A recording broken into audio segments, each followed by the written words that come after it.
And now we're live with no Joe interruptions Coming as at is you. customary. Yeah. Episode 29 of the Roundabout cast. Can you believe Yeah. it? Can you believe how many of these shits we've made?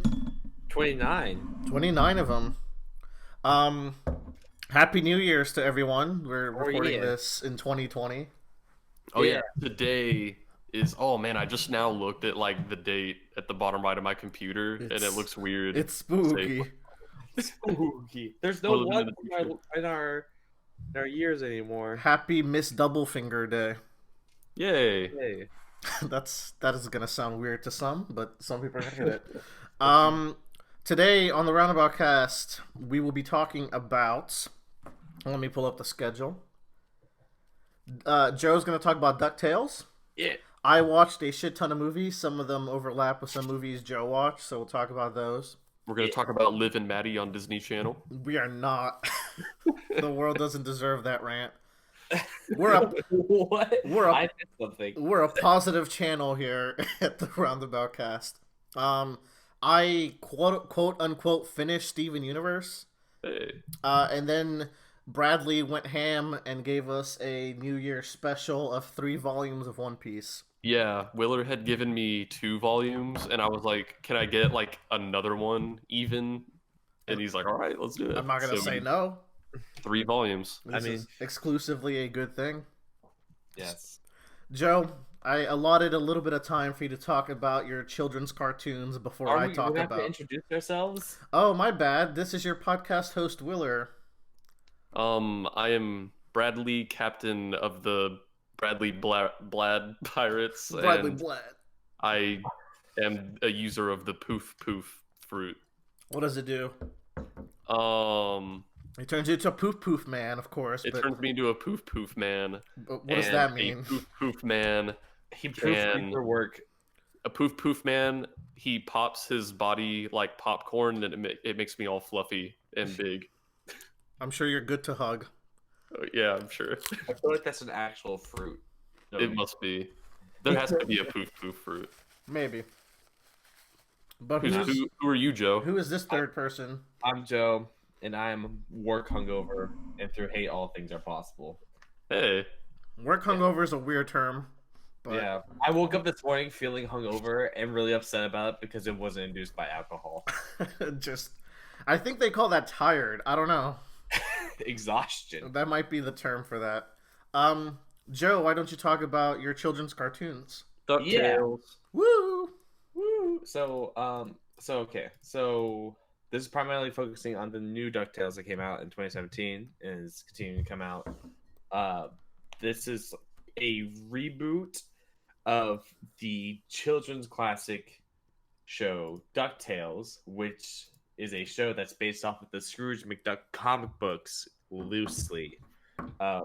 So the original DuckTales series was like an all-time classic when it came to like Disney cartoons. Like Huey, Dewey, and Louie are kind of like, I wouldn't say B-tier Disney staples. Like basically, if there's anything Disney related, or you go into any Disney store or whatever, you're going to see them there.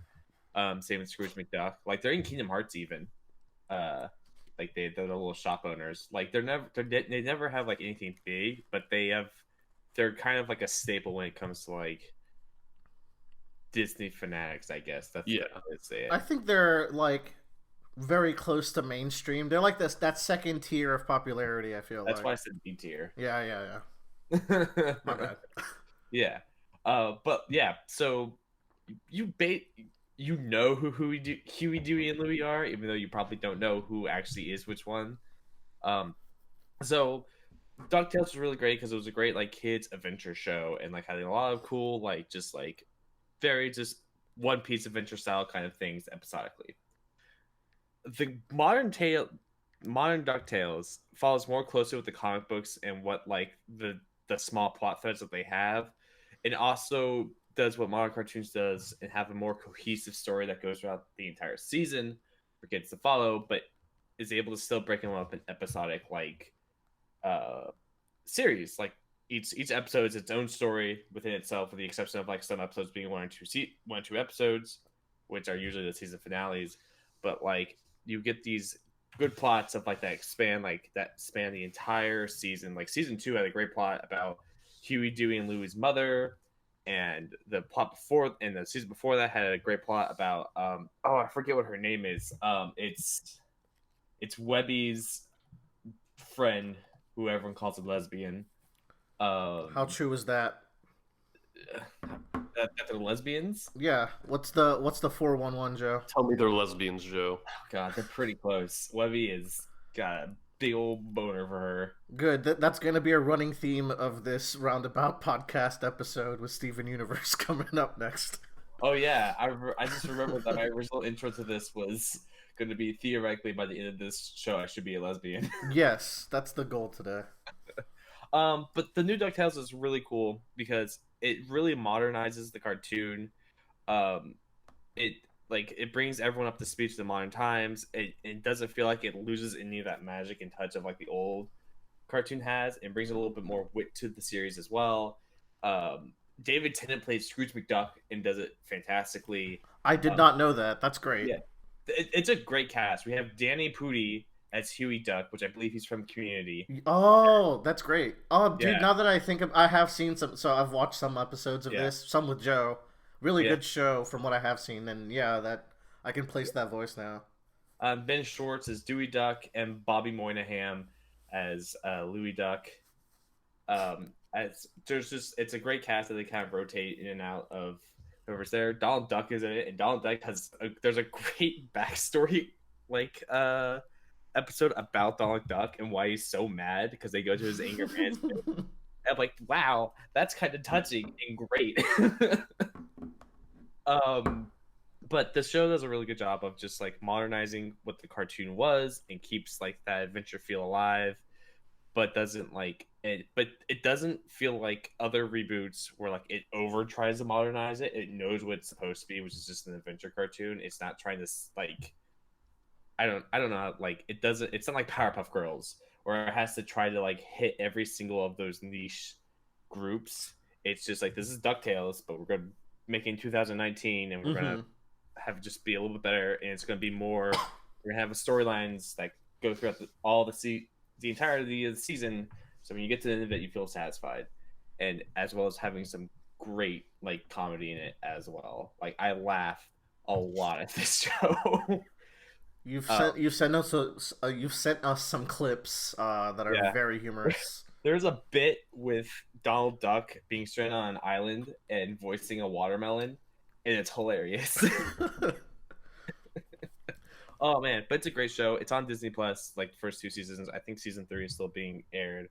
But I think if you just want something to watch, like that's really short and just fun, I highly recommend the show. I don't think it's like Steven Universe or Adventure Time where like it blows people's minds.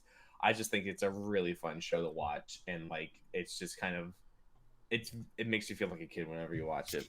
Yeah, and like I've always just been impressed at like the quality of it. It seems like they put a lot more effort into the animation than some other cartoons. Oh yeah, it's got that Disney animation polish, and I really appreciate that because it's a really pretty show. But man, I just think about that show, and it makes me smile thinking about it because it's just good, and it makes me laugh and makes me happy. It just seems like a wholesome experience. It is. Altogether. And like there's some really good like wholesome moments in the show, like Scrooge McDuck, and but the biggest thing about the show is that in the previous comic books in the cartoon show, Huey, Dewey, and Louie were pretty much the same person. In this show, they give them very distinct personalities, so that way there is actual personality traits for them in the show, and it improves it a lot. Like you actually have like you can understand what each character, they're individual characters rather than being the same character 3 times. That's a benefit of modern cartoons. I feel like they get it now.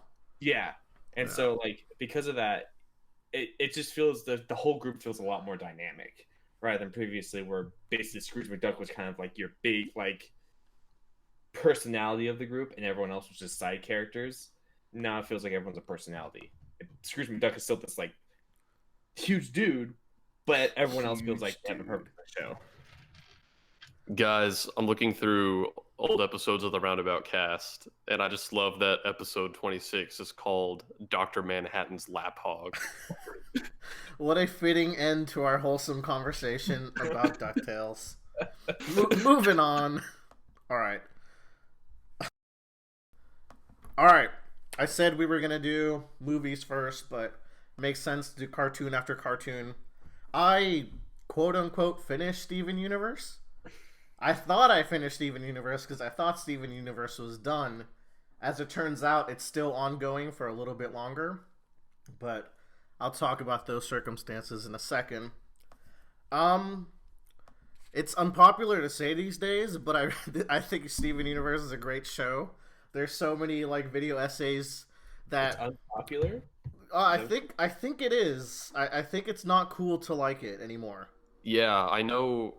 Because like for most of the run of the show, it was obviously like really popular and well liked. I stopped around the beginning of season 5 just because like the episodes came out once every like 4 months or something. The release schedule of Steven Universe was garbage. Yeah, so, I'm glad I waited, honestly. So I haven't finished the final season, but from what I heard, like the end of the show was very unsatisfying for a lot of people, which obviously I can't have an opinion on it because I haven't finished it, but that's what Willard's here for. Yeah, this is a really interesting topic.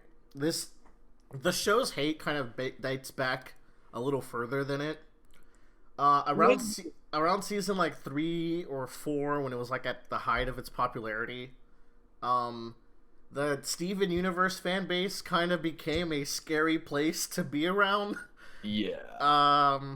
To the point where I was like, I need to unfollow this subreddit because there's some drama and I don't need that in my life. I find that a lot of stuff I really like ends up having like terrible fan bases that I cringe really hard. Like I really like Undertale, and the fan base for a while was like I really like Star Wars, and that's just that's not a fan base. Yeah, we've seen how that's gone the past few weeks. That's an indoctrination right there. So there's a second part of this fan base debate where now there's a subculture of people hating on Steven Universe. So both the fans and the haters are both kind of annoying. And the way that the fans are annoying, it's like the show... Sorry. Small burps. The show is definitely a kid's cartoon show, but it has very adult themes here and there. But it never hides the fact that it's a kid's cartoon show, and it never loses that base. Yeah. So people really latch on to the show because it's tackling topics that are very near and dear to people's lives. So I feel like they have a certain image of what they want the show to be. And at the end of the day, the show's still a kid's cartoon show, so it's not always going to be as serious as people want it to be because they're investing so much into it. And it leads to these cases where, like, the fan base will send death threats to people that will draw the character skinnier or in the wrong color. Or, like, with the wrong pairing. And I'm like, okay, you guys, it's just a kid's cartoon. Let's relax. Yeah, I know, like, because like you said, the show deals with, like, a lot of, like, really topical social issues. And that's one thing I really like about it and why I kind of latched onto it because at least among, like, Cartoon Network, this was, like, one of the first cartoons I know of that, like, kind of publicly shows stuff like maybe same-sex relationships, even though gyms are technically sexless. But because such a big part of the show is these social issues, if someone says that they don't like the show, a lot of people will extend that to being like, oh, well, that means you also are against the values of the show. And it's like, no, well, maybe that person just doesn't particularly like the cartoon. And the show touches on traumas and relationships a lot in very fun ways, but people latch on to that, and it extends, like you say. So it's like criticism against the show is met with toxicity, and then that criticism gets even more toxic and nonsensical. All this being said, I really like the show. All this being said, I think Steven Universe might be my favorite cartoon show. It's up there with Avatar. Like, what could really match those two for me? It's hard these days. I haven't watched Gravity Falls. Apparently, that's supposed to be the hot shit. But It ain't no Avatar, but it's pretty fucking good. we will see. Interesting. Joe posted a article here of why I'm see. This article says why I am no longer a Steven Universe fan. I don't even want to read this, man. There are so many shitty hot takes in both sides of this fan base. It's really just a bunch of like clips and like screen caps of toxic fans posting stuff on Tumblr and such. Right. And this is actually like another thing that like is making me want to finish the show is that any show, manga, book, whatever that can have like such like violently opposite takes of like some parts of the show, like anything that encourages like that much discussion, I'm like, that sounds really cool. Like I want to know where I stand on it. Yeah, I want to know what's going on. Now, thankfully, we are not the Steven Universe fan base, and we are not the Steven Universe hating subculture. We are the Roundabout cast. Normal ass people who like things and like to discuss things in a orderly manner. We are the authority. We are the global authority on what is good and what is not. We are the fucking Diamond Authority. Call me. I'm Blue Diamond because that's my favorite color. I think I only know what two of them look like. There you go, Bradley. You're definitely Yellow Diamond. Okay, I'll see. Okay, let me actually talk about the show and not talk about its weird circumstances around the show. Steven Universe is not lesbian propaganda like Joe might fear, because that is the outward appearance that the fans give. It's just like, oh, this is the one thing that's good about this show. It's like, no, there's a lot going on. There's a lot good about the show. What Steven Universe is really actually about, if you don't know, it's the story of a war criminal flees to Earth, decides to have a child with a Earth being. Earth being. This war criminal is an alien. She marries and has a child with a man called Greg, and because she's a alien made of light and is a gem, that process involves her having to give up her physical form and embed herself into her son called Steven. And the story's actually about Steven coming to terms with the person his mother was and having to deal with all the shit that she left behind. That is really the core of Steven Universe. Everything else... and just that premise, it opens the way for some like really goosebump inducing episodes for me later on. And what's cool about that premise I just explained is that it's laid out very organically and well paced. It's like it's a slow reveal to coming to terms with that being the story of the show. But I think it's a really fun adventure getting there, and the outcomes of those themes and that kind of story question is where the show gets really interesting.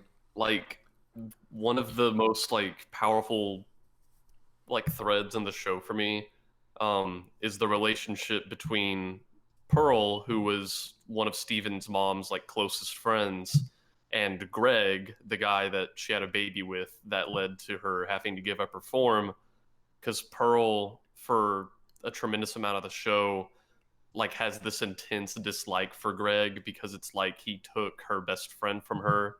And that makes for some really powerful episodes. Best friend, quote unquote. Like, Pearl definitely was madly obsessed and in love with Rose. Yeah. And so we'll get to the characters in a bit, but what the show does really well, it does a couple of things really well, and I think these are like objectively good things that outside all the drama relating to the show, I think these are some really novel storytelling ideas that it has. So first of all, I think the show has just a really good cast of main characters where they're all flawed, and people bring up those flaws as like, oh, those characters are terrible, why would you like them? I think it's so cool to have a kid's show where the characters are very clearly flawed, but in the present day, they're working through those flaws and they're showing affection and love towards one another, and they're taking care of Steven, And Steven has his own issues that are like really the core theme of the later part of the show. I don't know. I really like the fact that the characters are they're so 3D. They're not just cartoon cutouts. They're not just their worst parts. They're not just their best parts. They're a nice mix of both. Yeah, they all kind of feel like they have some complexity to them. And if we're talking about like more general stuff before we get into like specific characters, at one point I wanted to like rewatch the show, and this was still before. I think this was even before like season 5 started. But I was like, okay, I've seen pretty much all these before, so I was trying to make like a list of episodes I could watch that cut out the filler. Yeah. And what I found is that I couldn't really cut out that many episodes for two main reasons. One is that, like each episode, even if it's like mostly what some people might consider filler, will have like maybe a few lines that kind of add on to like the background, like running threads. Mm-hmm. But I think the even more important thing why I wouldn't cut out any episodes is that while there are like some episodes that are like this is the big plot, like you have to watch this one, I feel like those episodes aren't as impactful if you were to skip over the smaller episodes where Steven is like building his relationship with the people in the town or with the gyms. That's a really good point to bring up, actually. Yeah. Because I did a quick rewatch before I did this last catch up, where I watched basically all of season 4 and 5 in the last week or two. And what I did was I would go through the episodes, and there was some where I would skip completely because I remember them well enough. I knew they weren't that important. But even in some of the filler ones, I was like, I have to watch this scene. So I would watch that scene before moving on. Because at the end of the day, the second thing I think is really good about this show is, okay, so it has these really good characters. What does it do with them? It pits them against and with one another to form really good dynamics between the cast. And it really doesn't waste anything with that. It has plenty of episodes of Steven dealing with the 3 main gems, which are Pearl, Amethyst, and Garnet. Eventually, Peridot and Lapis are also really important. And there's a lot of episodes between them. And then there's a lot of episodes with Steven and the townsfolk. I believe the fan base calls those townie episodes, where it's a nicer word for filler because they're not really filler, because it's all character building. But then there's also these episodes where you have the gems interacting with the townsfolk. And those are really fun as well. So I think it does a really good job at intermingling the characters. Yeah, and like the townies have more depth to them than you would initially like think. Like you normally you just be like, oh, these are probably the background characters, and Steven and the gyms are like our main people, which is true. But like, I don't know, I found a lot of the episodes that I really really enjoyed are like ones where that focus on like the group of teenagers in the town. Yeah. Like the cool kids, as they're called. This is a really cool portrayal of what the cool kids would be. Yeah, I really love it because they're like the cool kids, and so Lars will try to act like a traditional cool kid, like he doesn't care about anything, or like, ooh, I don't need seat belts. But the cool kids are like, hey man, like vehicular safety is the coolest thing you can do. Like the cool kids are like the most wholesome you could possibly be. They're a really modern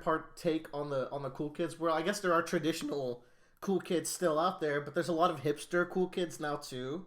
Yeah. And I feel like this is that group, and they're really nice and wholesome, and they're really nice to Lars and Steven. Eventually, like, they have this arc with Sadie that I think is really fun. Then you have like these cool dynamics, like Vidalia being the stepmother of Sour Cream, and Onion being a little demon child. Onion is actually Satan. You got the Pizza family, and they're really fun. You got Mayor Dewey and Buck Dewey. Like, this is a really, really good cast of minor characters. Yeah. And they're not like... And I love them all, but, like, the main characters are even so much better. So just everyone here is just on fire as far as character goes, and it's just really fun to seeing them interact all the time. One more thing people should know about Steven Universe. Rebecca Sugar, the creator, has always been a very musical person.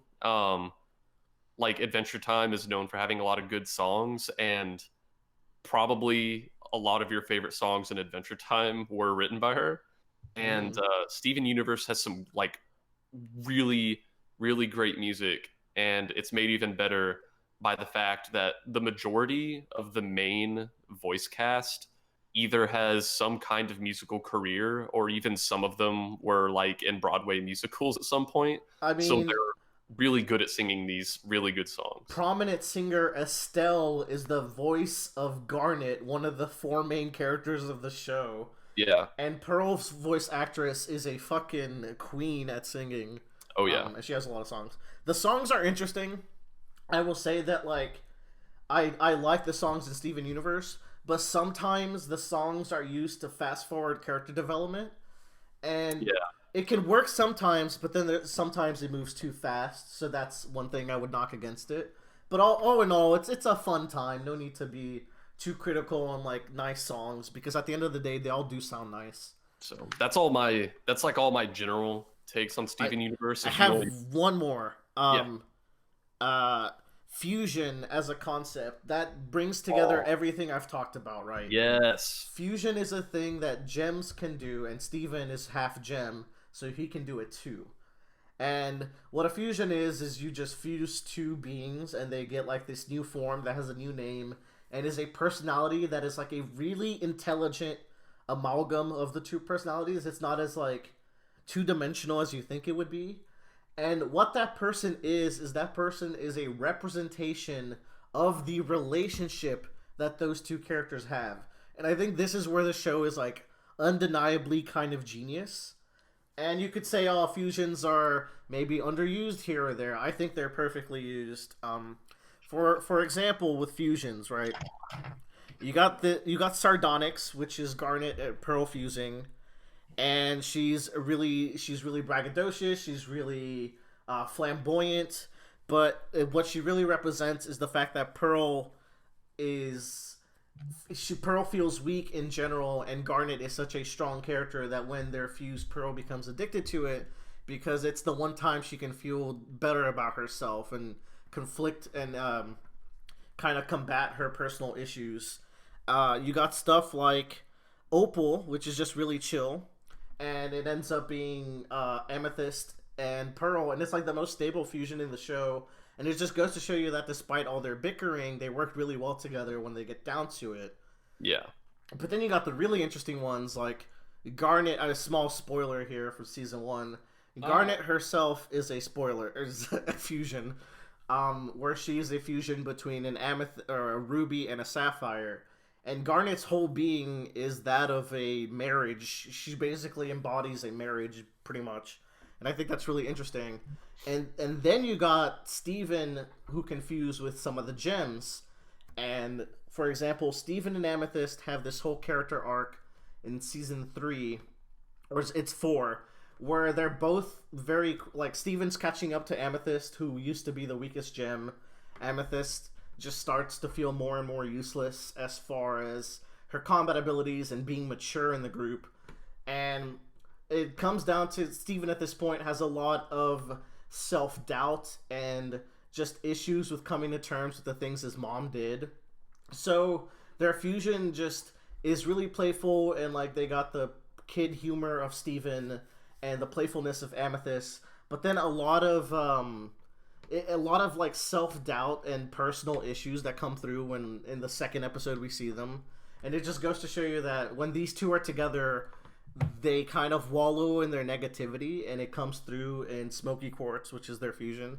There's all sorts of like really cool examples of this. There's Lapis and Jasper fuse forcefully, so it becomes like an analogy for abuseful relationships and stuff like that. And some others that would like there's just all sorts of fusions. It's great. It's a the really fusion cool is concept. like you said, like a genius device for showing like the relationships between characters. I think those are some of the general stuff.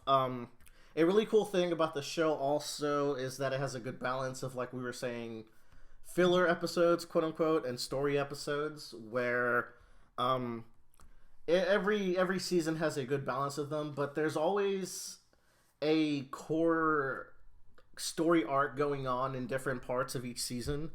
Where season one's a very establishing season. It's setting up the Gem home world. It's setting up all of our core characters, right? But when you get to season two, you start getting these episodes that really get into characters like Garnet and Pearl. And then you get season three, which really introduces Peridot and Lapis into the story as part of the main cast, and you get a lot of time establishing those characters. And then by the end of season three, you get the final Amethyst and Steven storyline stretch. Then you got season four, which has like a really big Lars section at the end, which is pretty surprising. Like Lars and Sadie get a big section. And Lars has such a good arc. Yeah, surprisingly. They really stretch it out the whole show, and like you can plot out his progression. And he is a minor character, and he has that arc. And then season five, you get stuff with... It's the season where you really get to terms with who Rose Quartz was, the good things she did, but then also the selfish things she did. And Steven just has to kind of come to terms that a big part of Steven's character arc is wondering why he was even created. Is he just a scapegoat for his mom to escape her responsibilities? Is he someone who has to be as strong of a leader as his mom was? And does he feels very inept because he doesn't feel like he can fill her shoes, which are very large shoes because she is a giant pink woman. Yeah, and the interesting thing is, like, obviously, since I only got to like the beginning of season 5, I don't know the full details Right. of Rose's past or what she's done. But I always found it interesting whenever the idea was raised that maybe Rose wasn't like a totally perfect person. I found that interesting because for the first like 3 seasons, the way everyone talks about her is like, oh no, she was just the best. Everyone loves her. She was a revolutionary. She fought to save planet Earth from the home gem. She was great. Yeah. But then you get to these ideas that she might not be so great. And like I remember there was a Bismuth, right? Yeah. And, that's a good, yeah. Who hated Rose, like, yeah. Holy shit.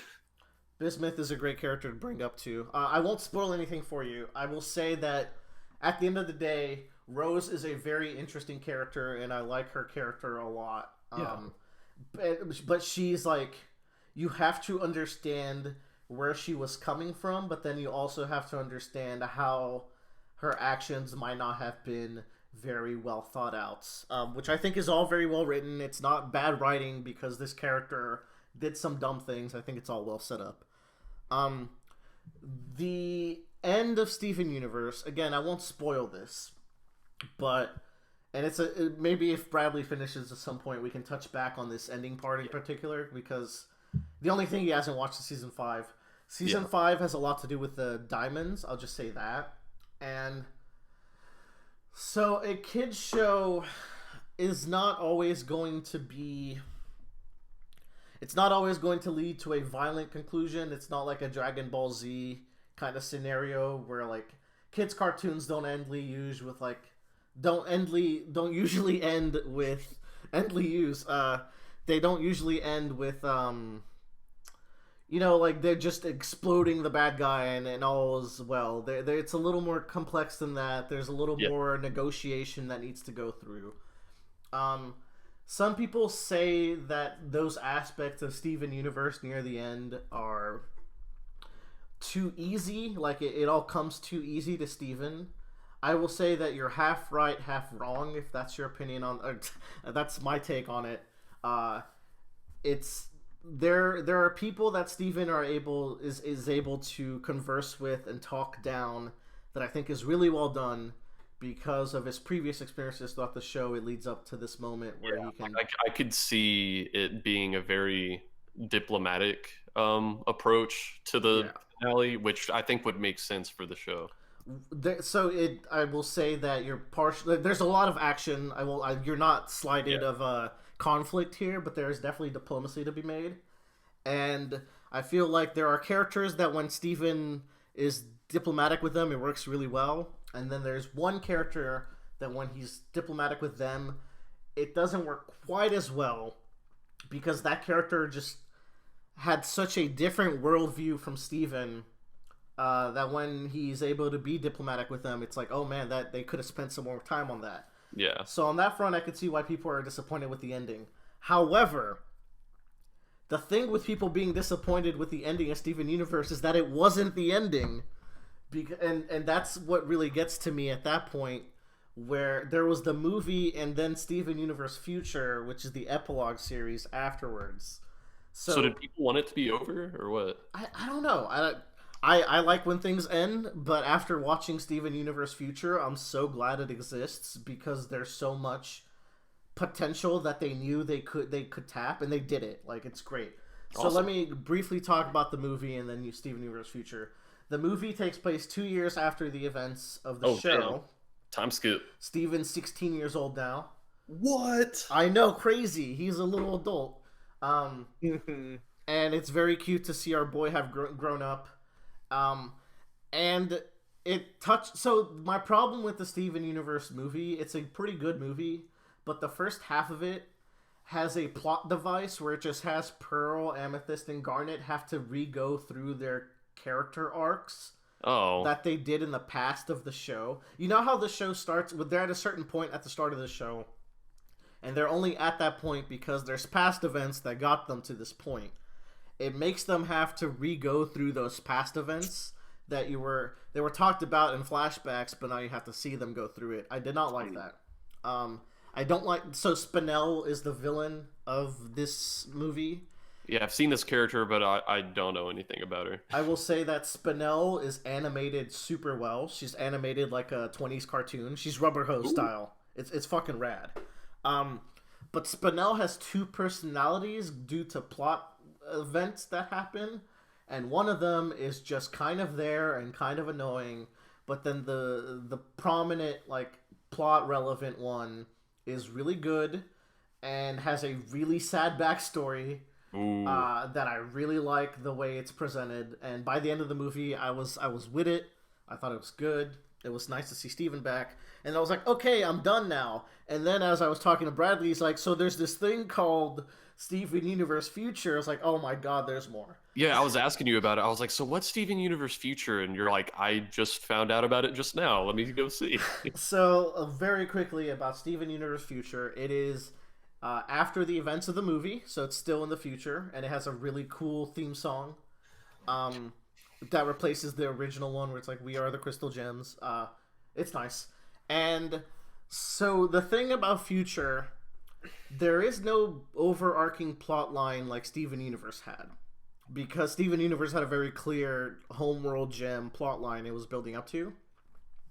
Steven Universe Future is more like, here's where we left all these characters off, and things are not as easy as we made it seem in that finale that people complained about. There's still some very prominent social issues and conflicts that need to take place for the day to be saved, as it were. And what Steven Universe Future really focuses on, that I really like, is Steven.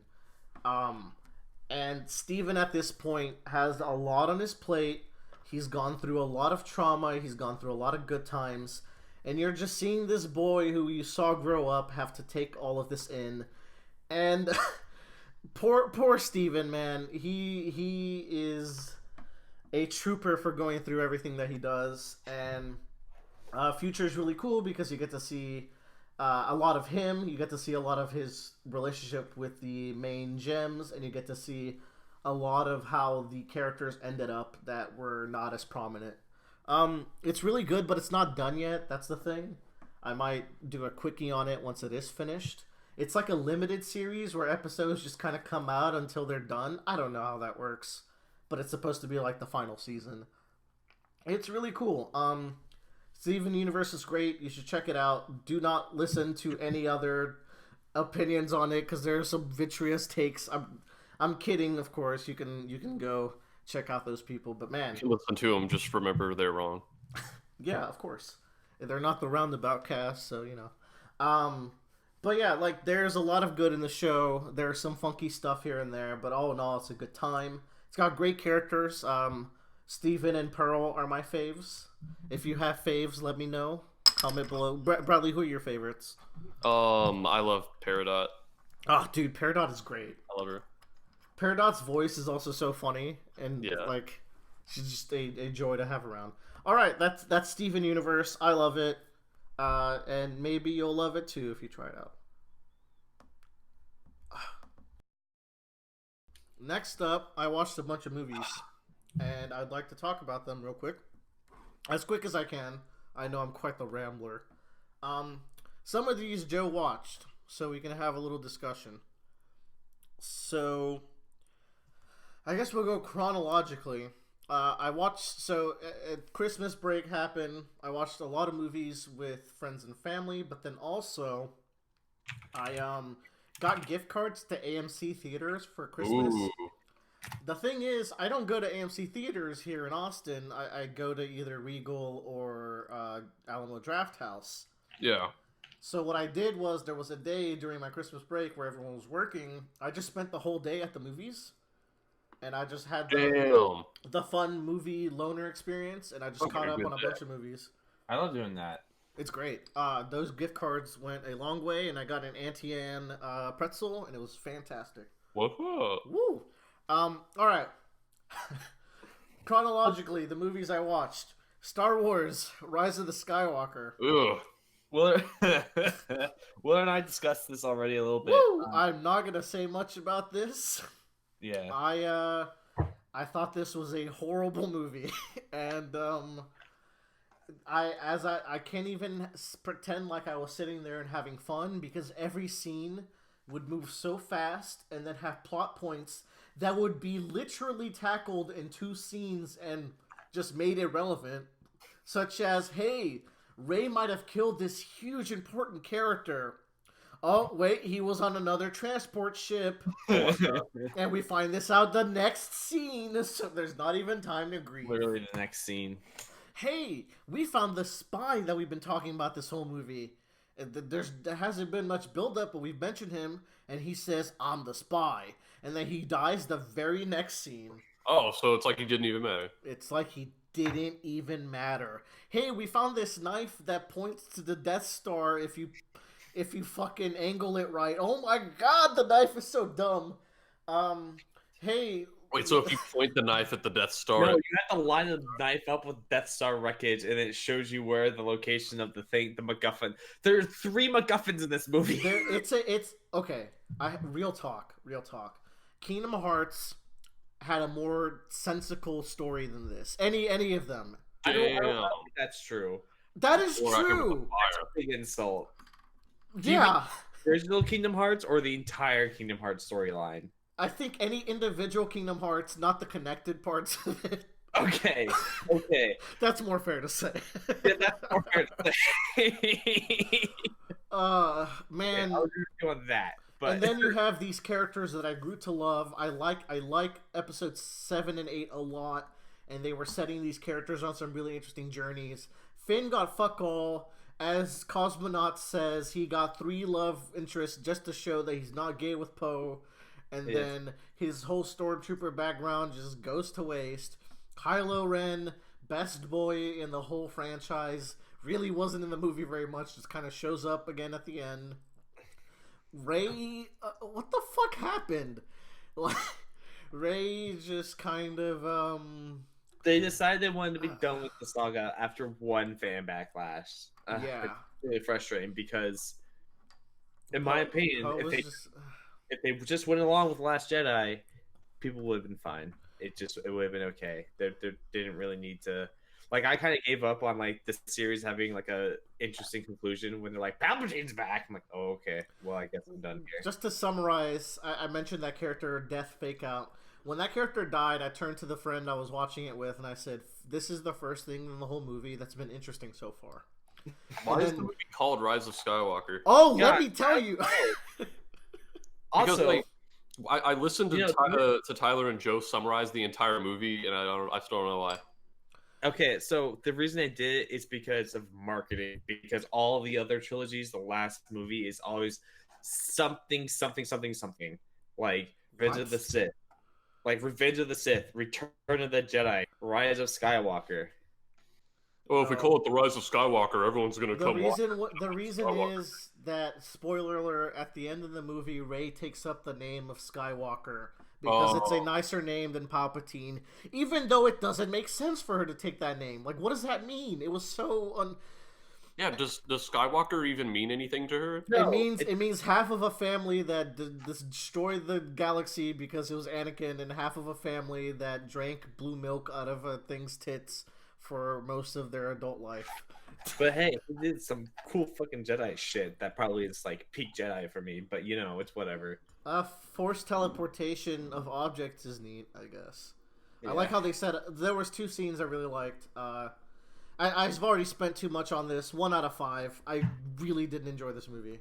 I bet what's your hot placement on your list of Star Wars movies you've seen? Bottom 2 or 3. Damn. Attack of the Clones at least has meme potential.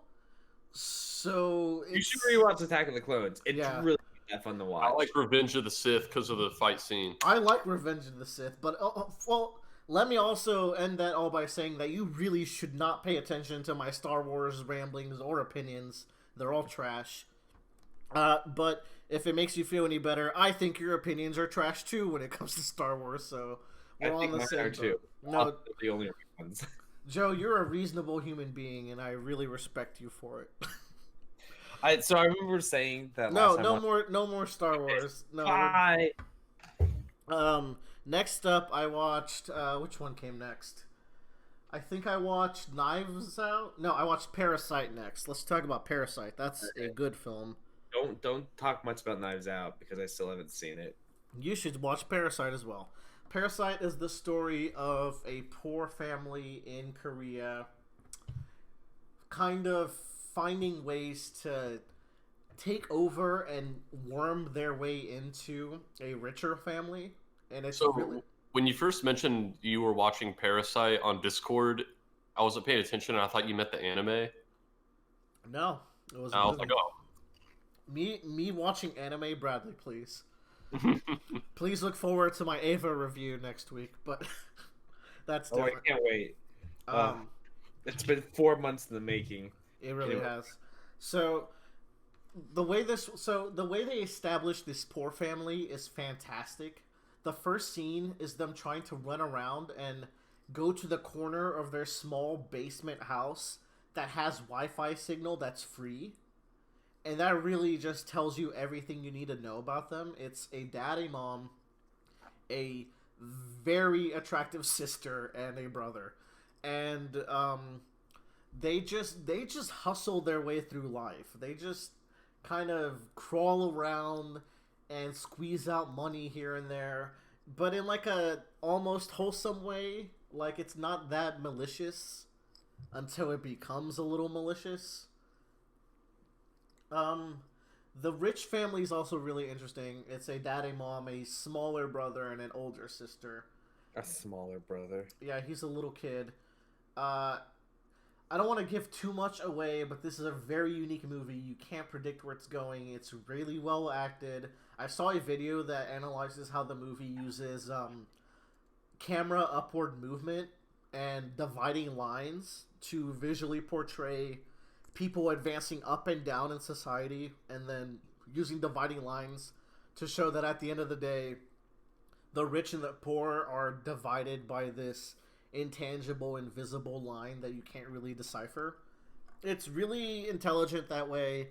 I will say that the first half of the movie, that is like the hijinks of, so the brother gets into the family, and then he finds a way to get the sister into the family, and then he finds a way to get mom and dad in, etc., etc. That was the most interesting part of the movie. There is a hard twist midway through, and you're just kind of like, it's kind of terrifying. It becomes a little bit of a horror movie a little bit because you do not know where it's going. That was really interesting, but less engaging. So I will say the first half was cooler for me personally. I'll give Parasite a strong 4.5 out of 5. Damn. Brad and I went at the exact same time. Like me. I got the movies to watch. Yeah, it's super good. film, which means I have to actually sit down and watch it. Right, it is a Korean film, and you should watch it subbed. Let's just speak Korean, in which case. Right. Oh, I mean, there could be a dub, maybe, eventually. This is that Korean director that is kind of god tier. That Korean director that directed your favorite film, Snowpiercer. Yeah. Sure. That motherfucker knows what he's doing. So, a thing about Snowpiercer, I haven't watched it, but apparently Snowpiercer uses left to right movement to show progression. In this movie, he uses up and down. So Cool.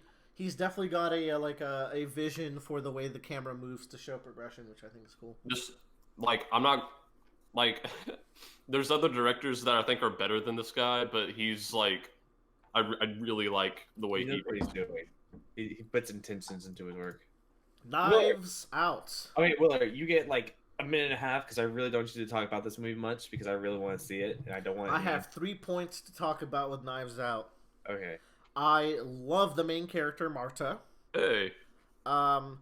This is a movie that shows its hands very quickly. 20 minutes in, it shows you its entire hand. And I'm like, what the fuck kind of mystery movie is this? The reason it does that is because it wasn't playing cards, it was playing Go all along. So it doesn't matter that it showed you its hands. That's not even the game you're playing. It's just a really fun movie. Daniel Craig is equal parts hilarious and competent. It was such an interesting story. The family Knives Out is really fun. There's a lot of conflict. The family called Knives Out. No, the family in the movie Knives Out. Oh, I thought it was like a Die Hardman scenario. No, it is not a Die Hardman. That's, anyways. They're all really enjoyable. There's a lot of fun personalities to go around, and the mystery is pretty interesting.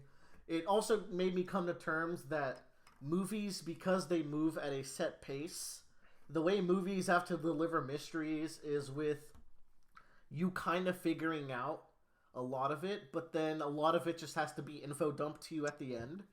And that's just kind of a nature of the beast kind of scenario where like the detective has its big showdown, where say as in a game like a Phoenix Wright, you piece things together at a really nice pace and really build up to a climax where the player understands everything that's going on.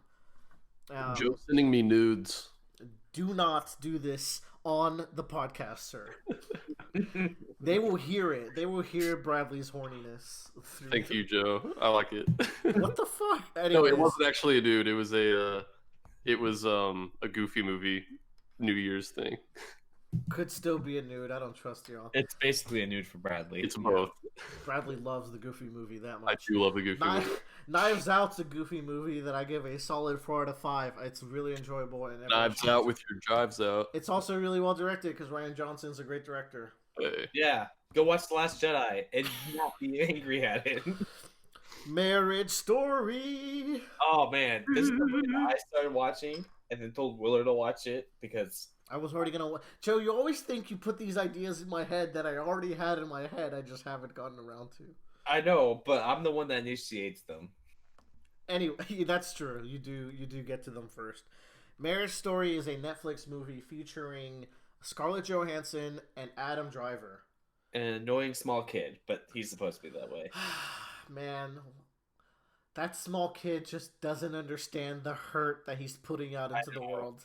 God, so I watched this movie really differently. I watched it in like 15-minute chunks because it literally gave me anxiety watching it because it's everything I ever fear about in a marriage, about getting divorced and everything and having a kid. Which is why I kind of like was just like it hit like a focal point in my brain of like this is something I want to avoid at all costs in my life. Yeah. Movies that give you anxiety are doing their job. The movie's not bad. The movie's good. Scarlett Johansson and Adam Driver do a great job in this movie. Man, that's an understatement. Their acting is out of this world. There's this scene where they're fighting.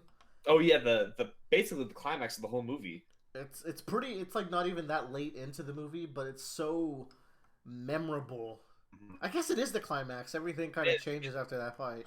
So the movie is about Adam Driver and Scarlett Johansson are getting a divorce. They're being separated and going through the divorce process.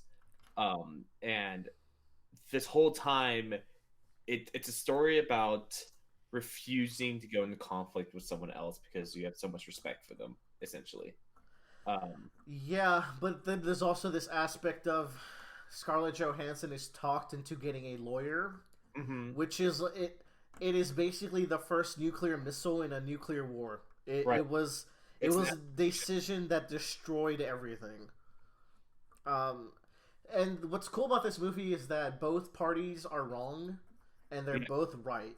yes. Where, And they're both getting screwed, and they're both kind of you. yeah, It's a weird point because like there are multiple times where I'm just like, oh, I feel really bad for Adam Driver, and then you remember something about that happened previously, and you're like, but at the same time, he's the one that's basically caused all of this. yeah.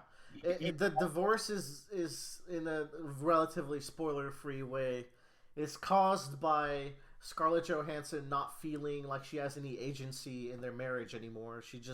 She loses part of her identity, which is a thing I hear actually can happen pretty often when you have selfish or uh, self-centered kind of husbands. It happens a lot to wives. But Adam Driver, on the other hand, is just someone who's really passionate about work, Mhm. and his life is getting destroyed much harsher than Scarlett's is. Mhm. And Like the movie does treat him as mostly the protagonist, I'd say. he's the one that we spend a lot of time with. Yeah. I think it's because The director, this is based on the story he had to go through, so. yeah, it's very much a reaction. It's more like because Scarlett Johansson is the one that gets the first missile in his escalation. Yeah. You have to see his reaction to everything that's happening. And, yeah.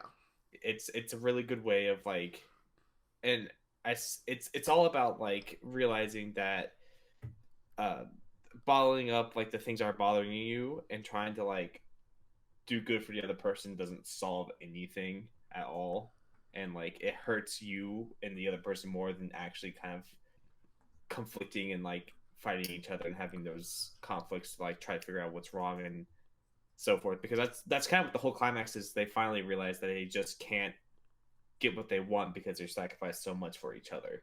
Yeah, divorce sucks and love is fake. That's the takeaway. Uh, if the best thing I could say about this movie is that it made me understand what my father had to go through and feel so bad because my mom and my dad divorced, and my mom is the best woman in the world, and she's a fantastic parent. I love her with 100% of my being, but not only did she take me away from dad like happens in this movie, she took me to another goddamn country. Mm. So now Adam Driver gets to see his kid, like he'll always get to see him. They're in the same country, and it gets a little better near the end even. Yeah. I am in a different country, and I left this movie with the overwhelming idea that it's like I have to say something to my dad, like, dude, I am sorry for what you had to go through. Like, even during that process, it's like Adam Driver lives in New York and Scarlett Johansson's moving to Los Angeles. Literally the two furthest places in the continental United States. Yeah. And it's just like they couldn't get any further unless they like literally left the country. Yeah. It's brutal. Go watch it. 4.5 out of 5. Yeah. I recommend the seasonal approach, 15-minute chunks and then the 1 hour special at the end. I mean, honestly, I could totally see why you'd have to do that. Yeah. That might be all my movies. Let me double check. I talked about the Steven Universe movie. Good movie. Don't like the first half too much, but the second half's fire. Can I talk about one movie that I watched since we're talking reviews? Let me say one more thing about Knives Out. The last shot of Knives Out is one of the most fulfilling final shots in almost any movie. It is no words are said, but an impact is made, and it's great. Anyways, go Joe. I watched the movie called Richard Jewell. I kind of like went into it. I wouldn't say reluctantly, but like it wasn't like the first movie I wanted to watch on Christmas. I went in and I watched it, and it's about Richard Jewell, who is a security guard at the Atlanta Olympics. And he finds a bomb, and it basically is able to inform authorities beforehand and minimizes the damage. And it's like he's revered as a hero for like 3 days, and then immediately becomes like villainized by the media because it leaks that the FBI is investigating him as the primary suspect for the bombing. Oh, say no more. Yeah, so this is based on a true story. Like, this actually happened to this guy. The acting in this movie is phenomenal. Sam Rockwell plays a lawyer. Oh, fucking love Sam Rockwell. He does a great job. Like, at the beginning of the movie, you're like, why the fuck are we being introduced to this character? And then halfway through, you realize he's the lawyer that he has to get to, like, absolve himself of all these things. And Sam Rockwell just comes in like a Phoenix Wright badass when it comes to it. Like, he's straight up like calling objections on the FBI agents. John Hamm does a great job as playing the... What a good cast. Yeah, John Hamm is in this.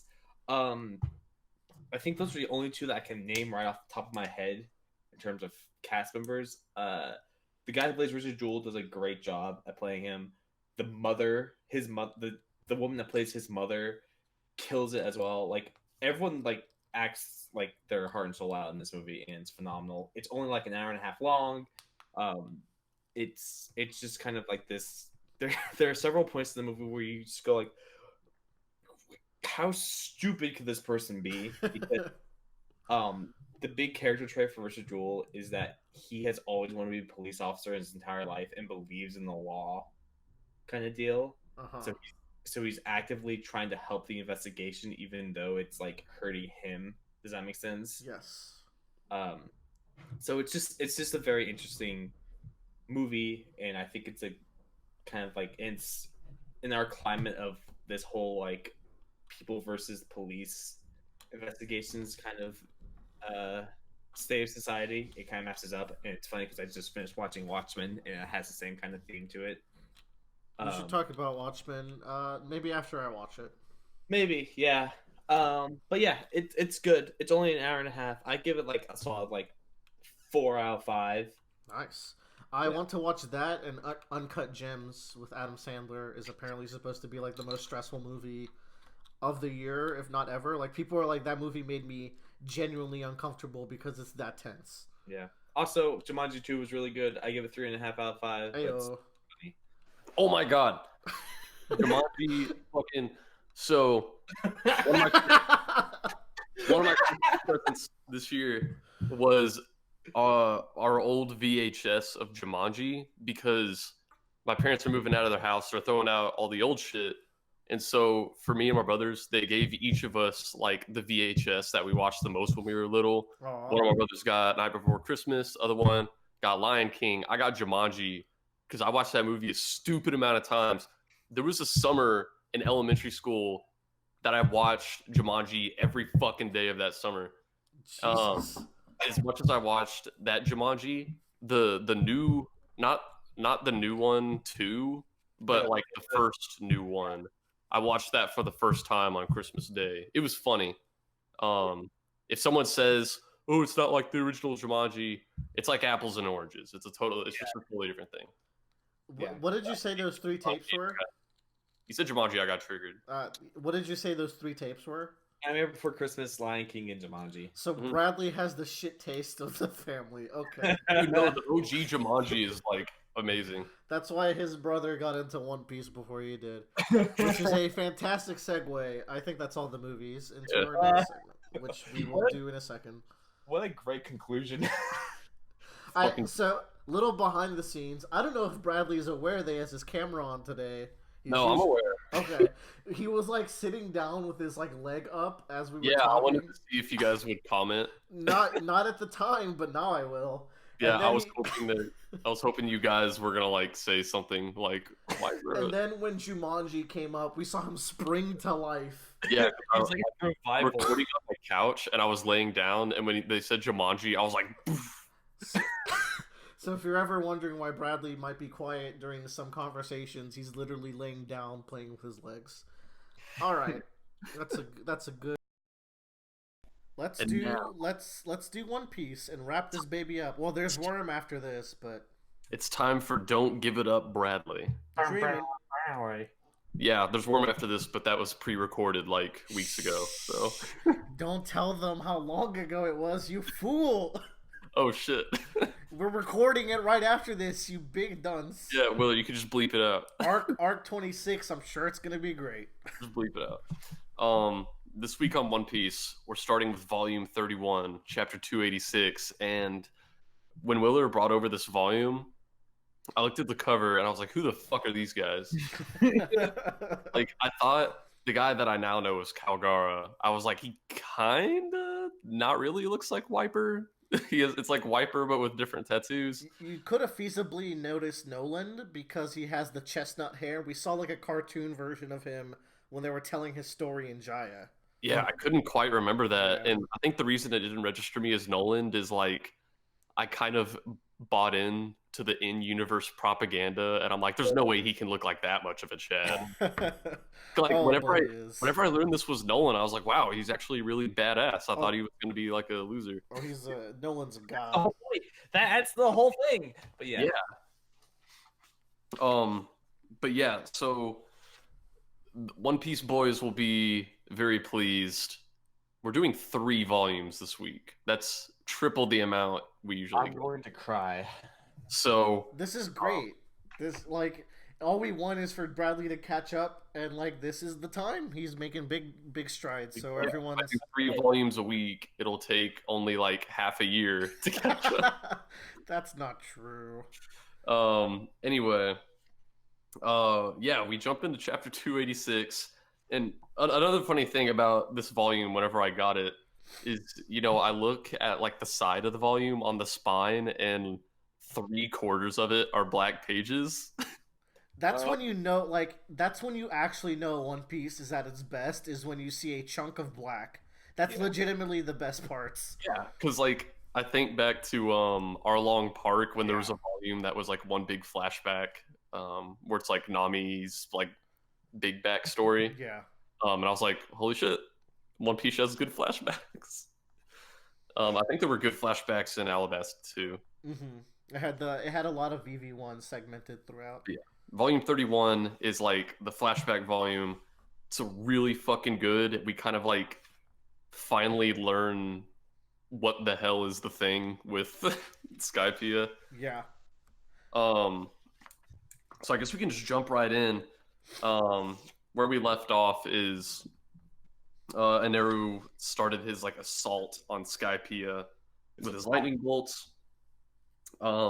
Luffy's going up to get Aneru, and Nami's like, or no, Luffy's going up there to save Nami. He doesn't know that Nami's actually back down on the ground, so she's gonna go get him. So I'm kind of looking through. I feel like I need to go like a little bit faster than normal since we have so much to cover, but I should have sent you guys like a picture of these volumes because they have like a stupid amount of sticky notes. I mean, what are we here for if not to give One Piece its fair due? Yeah. This volume jumps into the flashbacks relatively quickly.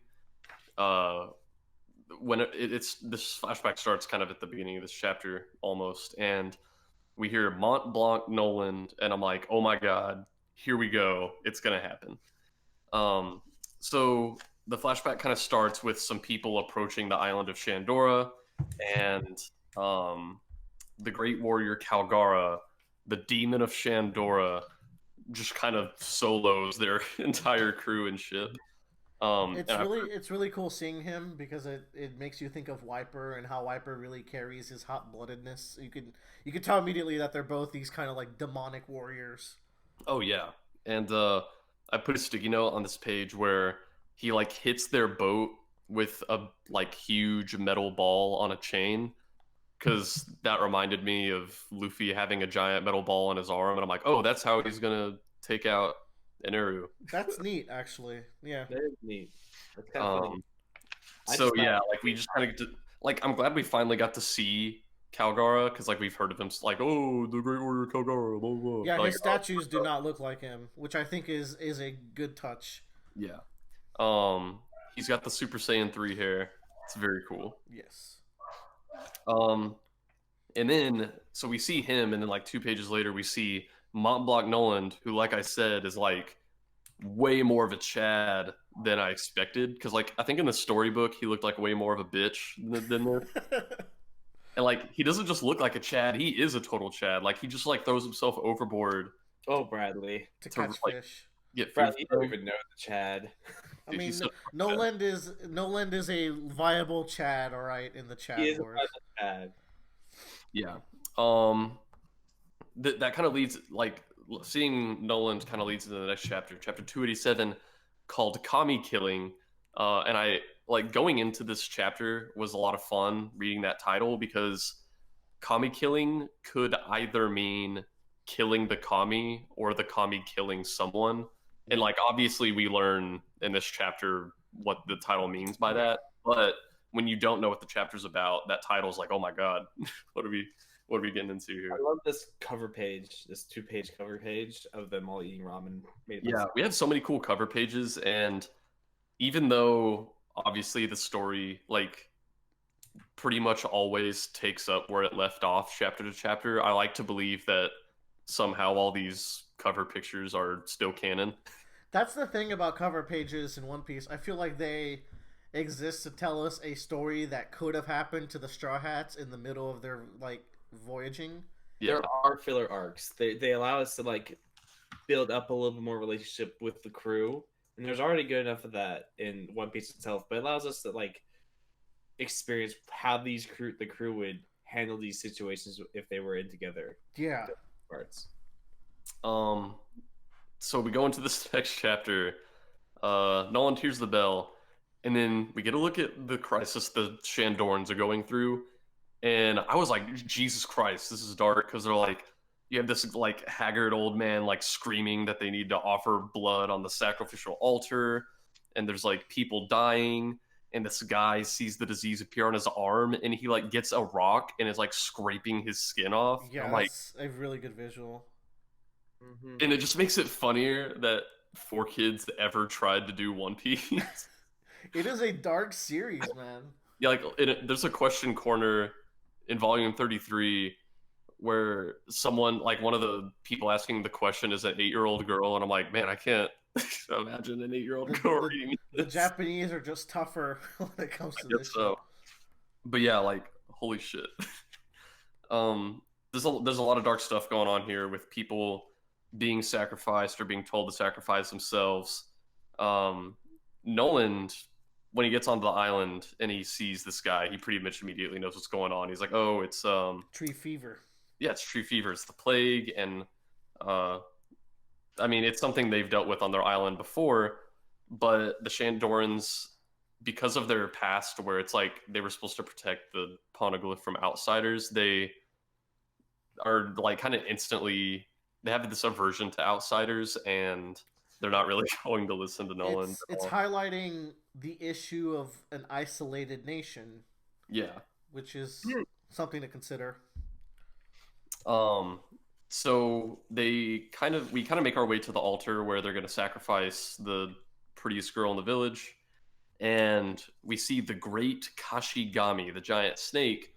And I remember at some point it's more like I had speculated that there was more to the snake than just being a snake, but obviously I didn't know what. And of course, this is the snake's grandfather. Yeah, they make a joke about that later, but Yeah. So I mean, it's cool that we finally see what was kind of it's going on. cool that even the snake had lore and backstory to it. Yeah. And you know, obviously, Noland being from I don't know, is it fucked up to say a more civilized nation? Because people are going to be like, oh, are you calling like natives uncivilized? And I'm like, If that's fucked up to say, then the Roundabout cast gets canceled right now because you're right. yeah, I mean, he's like, no, we're not going to sacrifice this girl. Yeah. So it's a lot of fun.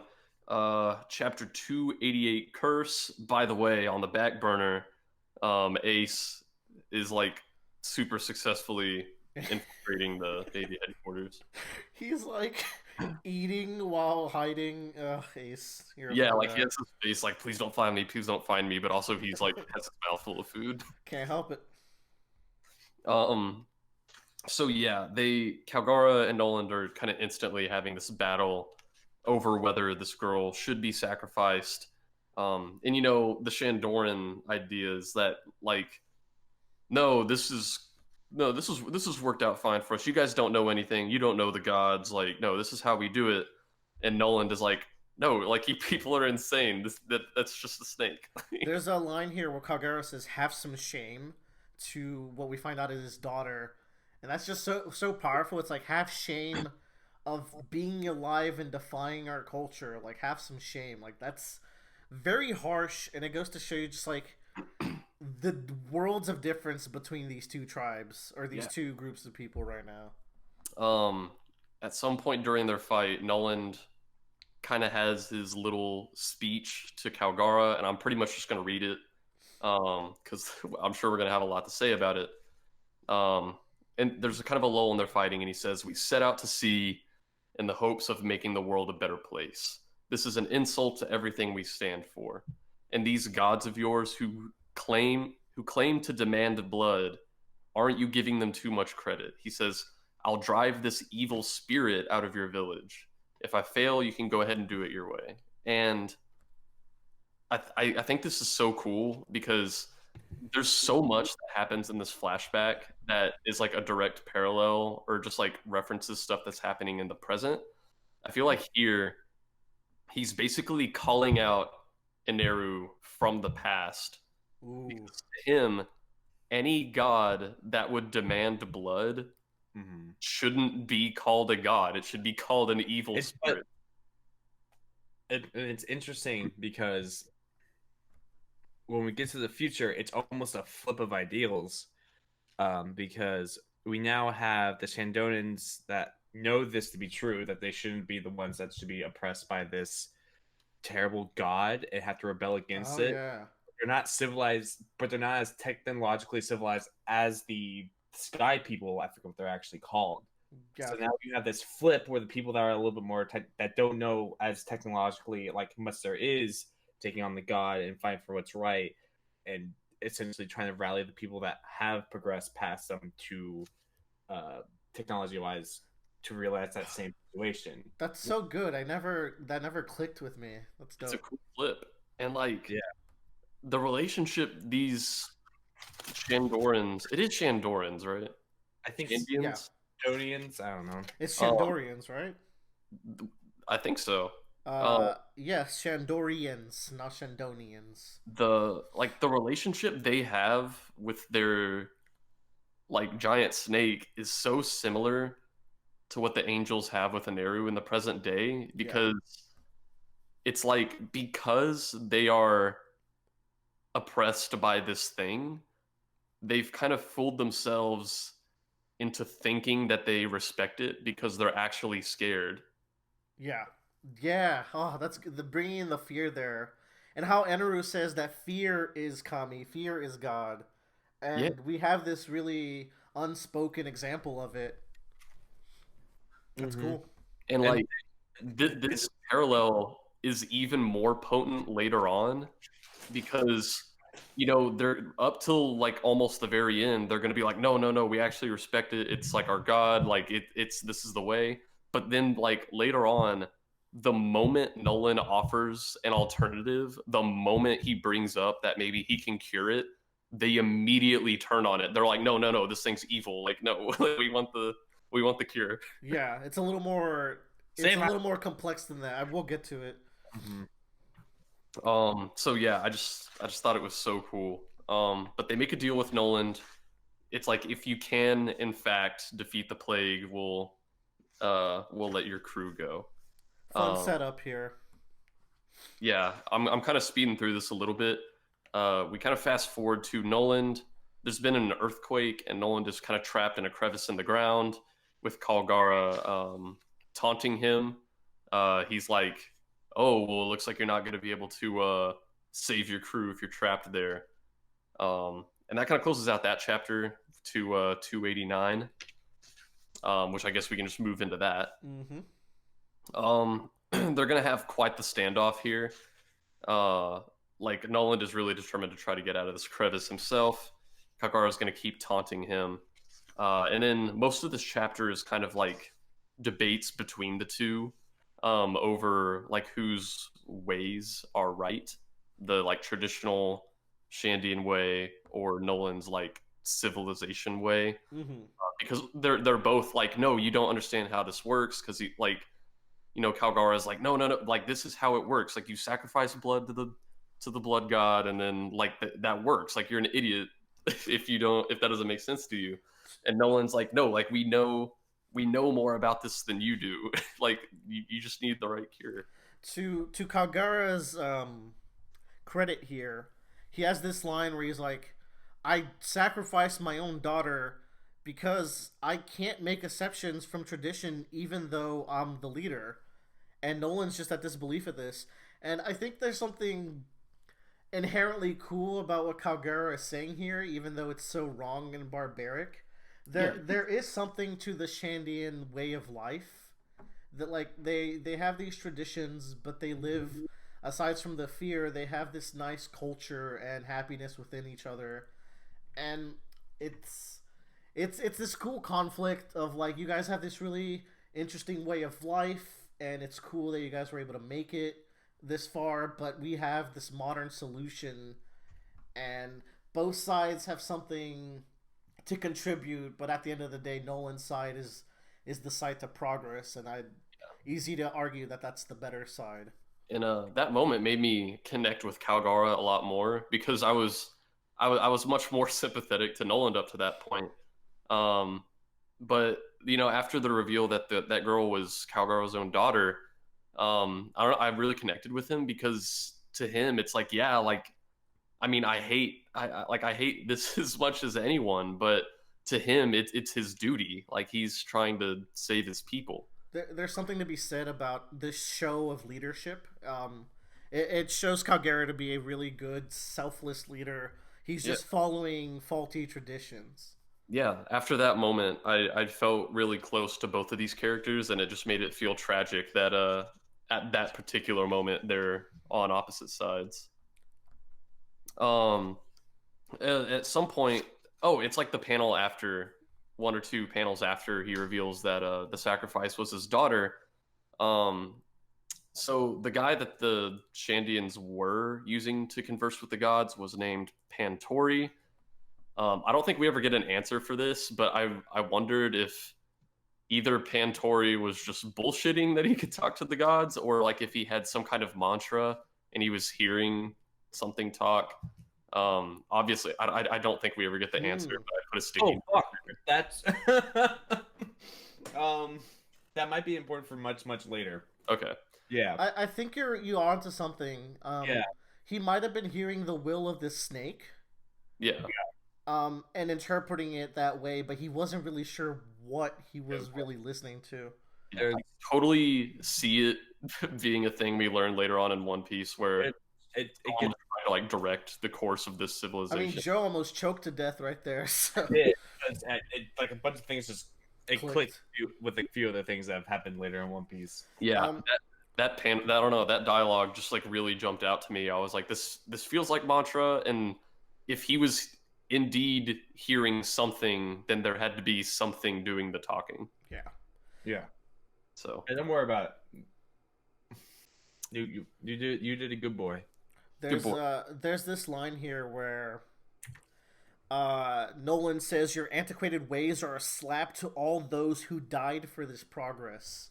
Ooh, what a powerful fucking line, man. And like Nolan, he's selfishly destroying this or going against the teachings of this culture, but also because he has the will of everyone who died for progress on his back as an explorer, which I think is such a badass sentiment to have, and it's cool to see this motivation from him. These are just two really likable characters, and Nolan's a huge Chad. Mm-hmm. Yeah, so like pretty much this entire chapter is like their clash of ideals. And I mean it's a lot of fun to get this conversation. This is the part where I want Wheeler to chime in though, because they kind of do resolve their conflict whenever Nolan finally tells him like, hey, I have the fucking medicine that can heal everybody. So I was like, this is one of those things where I was like, you know, we could have avoided a conflict if people just said this first. So I want to hear why you like it. Okay, I thought you had problems with the later conflict with the trees. Oh no. Okay. Uh, for me here, it's more like have they had time to understand each other at this point? Calgera is so isolationist by culture. Like they've never dealt with the white man, quote unquote, before. So it's like, why would I trust this guy who showed up, killed my god, and is defiling all of our cultures until you have this moment of clarity where they're forced to talk. What's cool about this earthquake is that by pinning down Nolan and putting him in a death situation, Calgera doesn't feel the need to fight. And what this allows them to finally do is, even though he's sitting there to taunt him, it allows them to properly talk without Calgera having to be defensive. And I think this is why it clicks now, and this is why this message can be delivered now. I guess the idea here is that like if Nolan did try to lead with saying, "Hey, this like liquid can cure everybody," Calgara would have been like, "No, you're lying." Yeah. Okay, you know what? That makes a lot more sense. I like that better. Yeah, now. like plus it's only been like 3 chapters, so it's not like this was drawn out for too long. I think this was a good pacing to get us into this position where they can have a conversation. Yeah, I'm glad you were able to kind of talk about that because like that was borderline the first thing in One Piece where I was like, why? Like, why? Yeah. But that makes a lot. I got you, fam. You got me. That's why Willer is here. Make us all feel better. And I like after this segment, we get like a few pages of just silence and just this.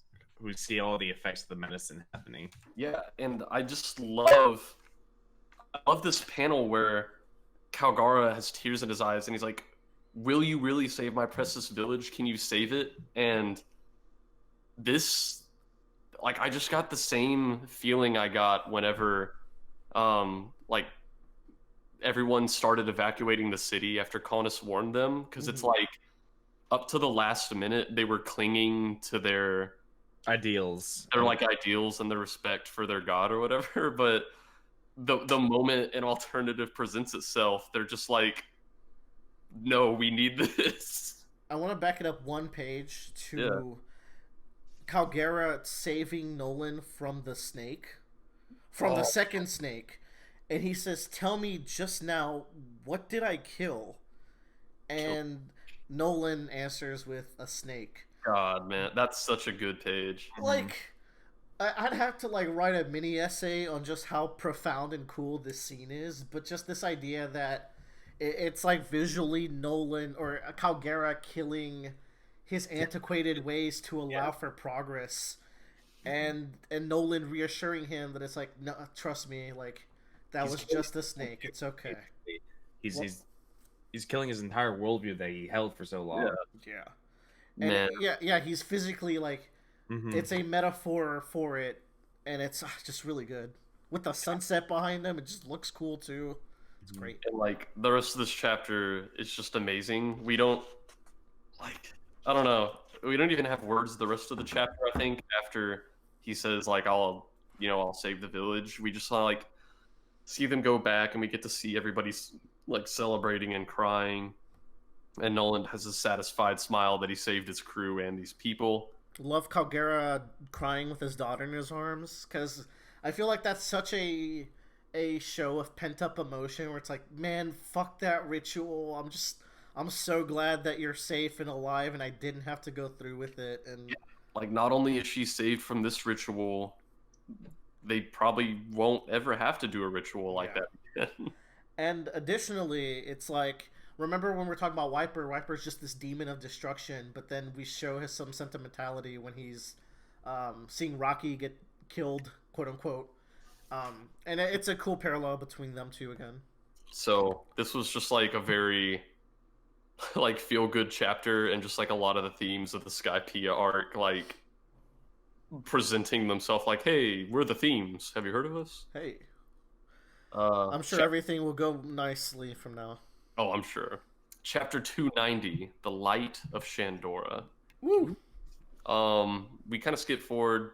I think it's like supposed to be a week. Calgara and Nolan are best friends, and it really warms my heart. Them cracking up over the snake and no one else really getting it. Mhm. Very wholesome moment. We also get a 2-page spread of the city of Shandora at like its old glory with the gold everywhere, and it looks fucking awesome. Yeah, it's cool, right? Because we got to see this same spread and like it invoked a sense of awe, but it was like, well, I mean, it also looks so run down. But then you see this and how it used to be. Yeah, and that belt's fucking huge. Yeah, I wonder what massive. they have to it. Hey, Yeah. But then we get to see the poneglyph, what the Shandorans. I keep flopping back and forth between Shandians and Shandorans. Call them whatever you want. Call them I'll Shandies. call them whatever I want. I'll call them. I believe the subs and old translations might have them as Shandians at some point. It's cool, man. It's One Piece. People know what I'm talking about. It's the going merry and your merry go. Yeah. We see that, of course. They weren't in fact protecting their big gold city. They were protecting this poneglyph. And what's really interesting is that they don't even necessarily know why the glyph is so Important. valuable or even what it says. They say it's not for us to know. All they know is that their ancestors like fought such a huge battle and many of them died protecting it. Mm-hmm. And so to honor them, they keep that mission of protecting it. And then the whole ringing the bell so that their voice, like they can always be heard, is really cool. We were just talking about how Nolan said that your ways are a slap to everyone who died for progress. It's cool that they have a similar mindset where it's like we do this. All these traditions are to honor those who died in the past. Yeah. So they come from different sides of the spectrum, but they have the same reverence for those who died for a cause, which is really cool. Maybe Nolan saying that is like what really got through to Calgara. Yeah, that was probably what was needed to like push Calgara over the edge was understanding that he has ancestors that have died for something as well. But yeah, I wonder what's gonna happen to this poneglyph. I wonder. I bet it's gonna be melted down, and we'll never see it again. Yeah, I'm sure. So I think we see this poneglyph more later on in the. Yes. Oh yeah, we see it when we get Back to the Future. So we'll talk about that. Back to the Future. Back to the Future. Most of the rest of this chapter is, or actually, the next few pages are just kind of the Shandians and Nolan's crew being best friends. We get a really cool panel where it's like the bonfire and it's just like the Straw Hats dancing at the beginning. Yeah. So this is the second time we see this bonfire, and we will get a 3-beat with it at the end. Like and it just hits so hard every time. It's always so good. We skip forward a month, and we kind of see that seemingly overnight the Shandians don't really like Nolan's crew anymore. Roro. And this was really scary to me because I was like, no, they're best friends. They love each other. I was so into their relationship at this point. Yeah, the speed at which Oda got us to care about these completely like irrelevant in a way characters, like. Well, yeah, we've known who these guys are for like exactly half a volume at this point. Yeah. First flashback that deals with someone that's not related to the Straw Hat crew. It is. Well. Yeah. Well. Maybe. I'd say so. Yeah, because I think the other flashbacks we've had have always related back to the someone that the Straw Hat crew like knew. Two major ones we've had so far, like Nami and Chopper. I think Vivi would be the one that'd be closest to this in terms of relationship, but Vivi was part of the crew at that point. Yeah. But so this is like the first time that I just think it's interesting because we are now connected to characters that, like you said, don't have an impact on the rest of the story. They just have an impact about what happened before. World building. Yeah, this is just pure world building, but in the end, it makes the impact of Luffy's victory so much better. Yeah, it's really cool. We move to chapter 291. This cover story has a it has a ship with the words "top secret" advertised all over the top of it. I just think it's funny. That's One Piece, baby. So we kind of go into the next chapter, and of course, Nolan is about to have to go home. They're going to be setting out soon, and he's really distressed that his friend doesn't want to see him because he's like, I might never come back to this island, and I would hate to leave with my friend hating me. And so we find out pretty quickly what happened here is that they cut down these ancestor trees, which the Shandians believe like the spirits of their ancestors live in these trees. And so we can kind of understand why the Shandians would be really mad. But we find out, and one of Nolan's crew even admits, like, it's going to sound like we're making excuses, but he's like, we actually cut these things down earlier because they, in fact, were part of what was spreading the tree fever. Mm-hmm. Like, we needed this to save not only your whole forest, but also probably you people. And, when the Shandians find this out, I think Nolan's crew is kind of already sailing away. And Calgara is so sorry, and him running to the beach to yell for Nolan to come back again. I don't know. That whole part just gave me goosebumps. And they were ringing the bell that originally guided Nolan to their island. They were ringing the bell so that way he would turn around. Oh, man. What's beautiful about this is that as soon as the truth comes out, the panic on all of the Shandorians' faces is so palpable, and the rush, like the story, like, I don't know how, but like Oda gets this sense of urgency where they all rush over to the bell, and it's like a group effort to ring this as hard as they can, as like their only apology that they can give to Nolan. And Calgara on the beach just crying, and oh, what a nice friendship, man. And they're gonna keep ringing the bell for Nolan, and they're gonna wait. So I thought this was the miscommunication that you had problems with. No, I was fine with this. I do have something to add in case anyone else does have like a thing with this. I think this was a really pivotal moment and very important moment of this backstory. So they've only been together for a month, and it goes to show you that no matter how much time you spend with people, there is a long process in coming to understand each other's cultures. It's not going to be something that you can tell everything about it to each other within a month. And I think it was really important to add this here to highlight that. Where as much time as they spent together, this tree thing just didn't come up. And when it does happen, it shows such a level of respect from the Shandorians who would have massacred anyone who touched these trees in the past, where they're just like, you know what?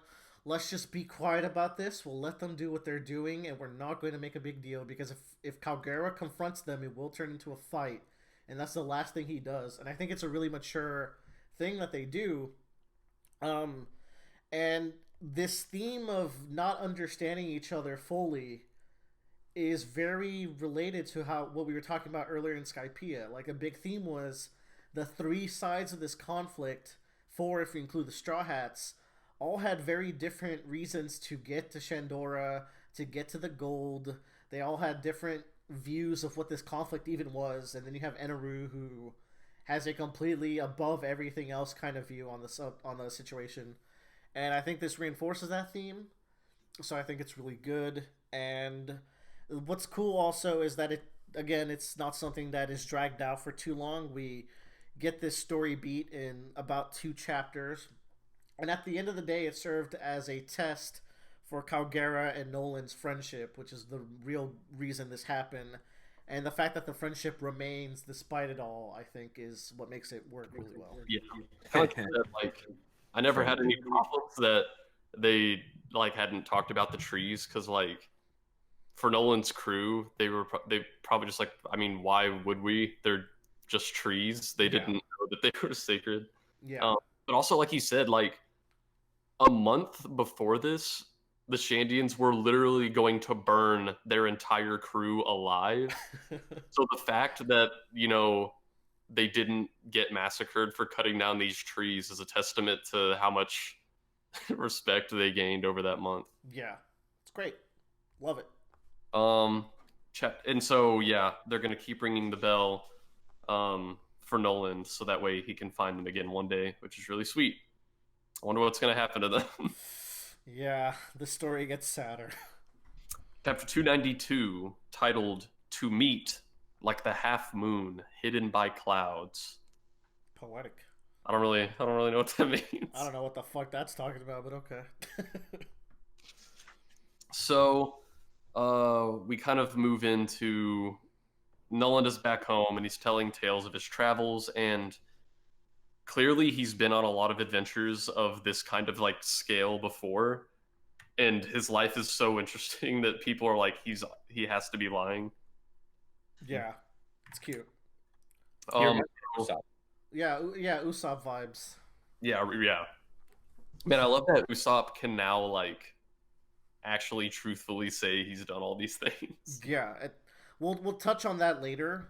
Mhm. But there's this running thread that you might not have picked up on every lie that Usopp told to Kaya comes true in some way or another. Yeah, I remember you brought it up briefly, I think when they were on Little Garden with the giants. Yeah. Where he told some lie about giants and it actually happened. It was a lie about a big goldfish that laid poop-sized islands, and at the end they fight that big goldfish.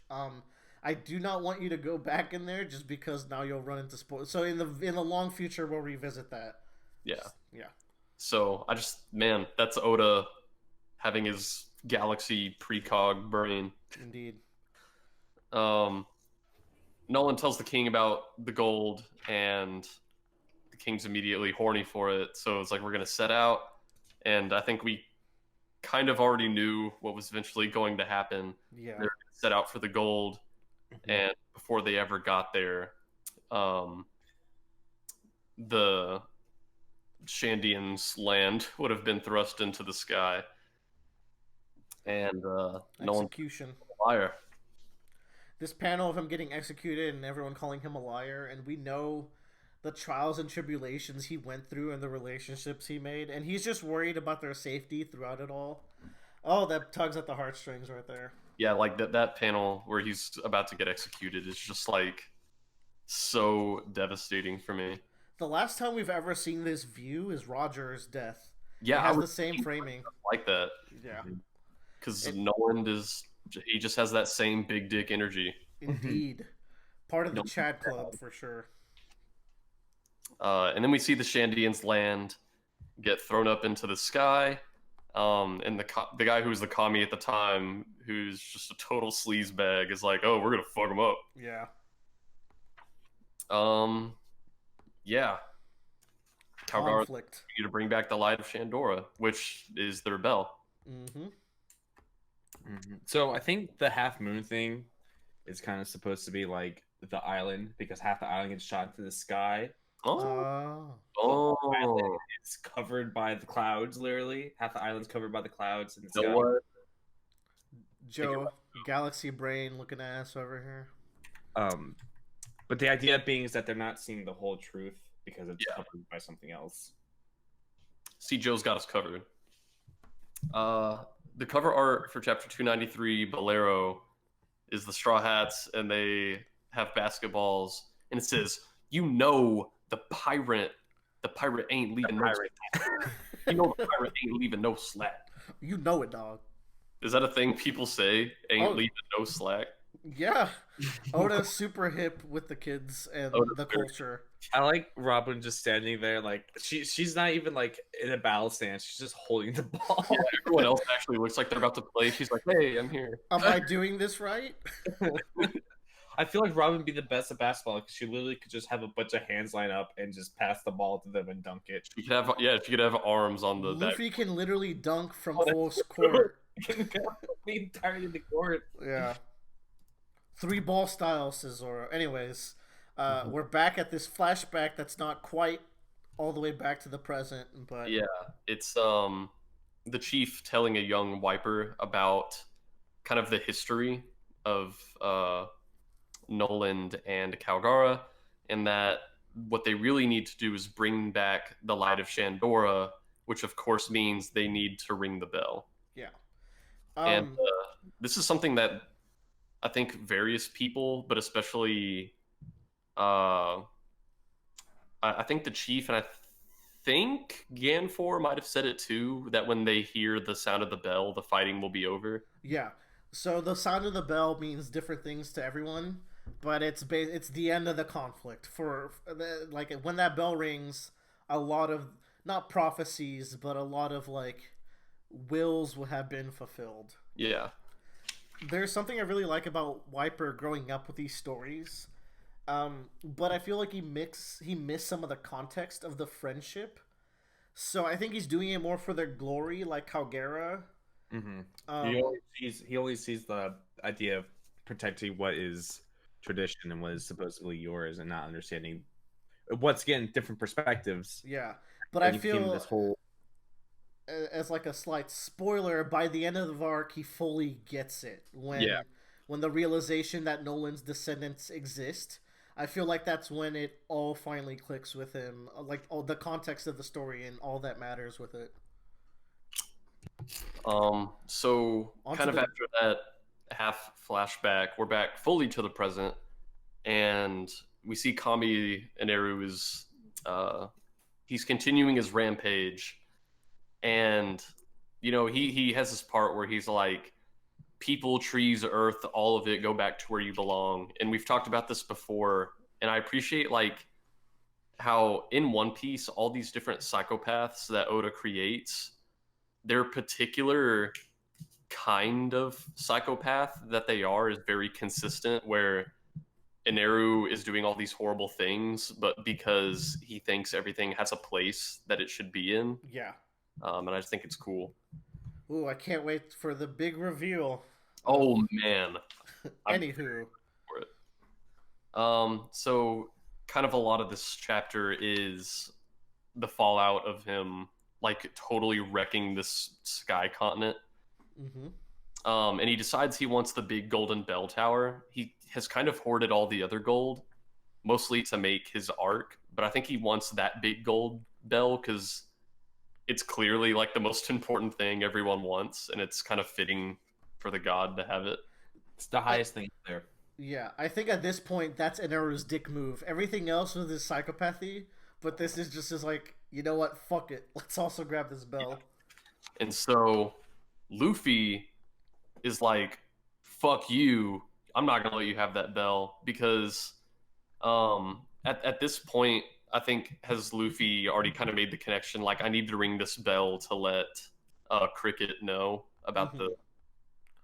the city of gold. It's even it's the last panel of this volume is Luffy reiterating that.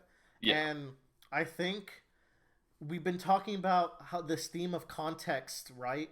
Luffy, with the least amount of context in all sides of this story, inherently knows how important though it is to ring that bell. And I think that's so cool that he's just like, no matter what happens, this bell needs to be rung. He knows nothing about like these big backstories. It's just really cool. He's the emotional mastermind. You're saying that Luffy having no context, having the least amount of context, for some reason made me flashback to when he goes like, "I don't like this fish," and punches Momo in the face. That was fucking funny. Because it's like Luffy just has this innate ability to know what's right and what's wrong. By parsing out the complex details, Luffy can really get to the heart of the matter. Yeah. Yeah. The next chapter's called Kingdom Come, which is like the coolest fucking attack. It's such a cool attack name. So, translation note: this attack will be known to others as Raigao. Okay. I'm sure it does not literally translate to Kingdom Come, but I think Kingdom Come is way too cool, and that's what we're referred to. Yeah. This chapter starts with Luffy running up the beanstalk. Giant Jack. Yeah. He's like running up it to get to Eneru, who shocks it and kind of topples over the top part of it. And there's a moment here where Luffy is like falling and he grabs onto the beanstalk and there's a hand holding his arm. Is that supposed to be Robin's hand? Let me see here. Dude, I was so confused by this. I don't know what the fuck this is. Because like Robin was on the page before, and I think she saw it happen, so I didn't know if that was her hand coming out and holding his. But what would that even accomplish? I was so confused by this. He's clearly already holding the beanstalk. I think that's his hand. He wraps it around the vine and holds onto his own arm. Fuck, that's cool. You're right. Oh, that makes a lot more sense. So that way he can slingshot himself. Oh, you can see it in the panel above that. There's a very thin line. Yeah. Yeah. Cool. Yeah. Okay. I was looking at that for like 2 or 3 minutes, and I eventually got to the point. I was like, I'll just ask them. Okay. I like. You. Okay. This is the second mystery since Wapple's missing arm. Yeah. Like, what the fuck is going on here? Yeah.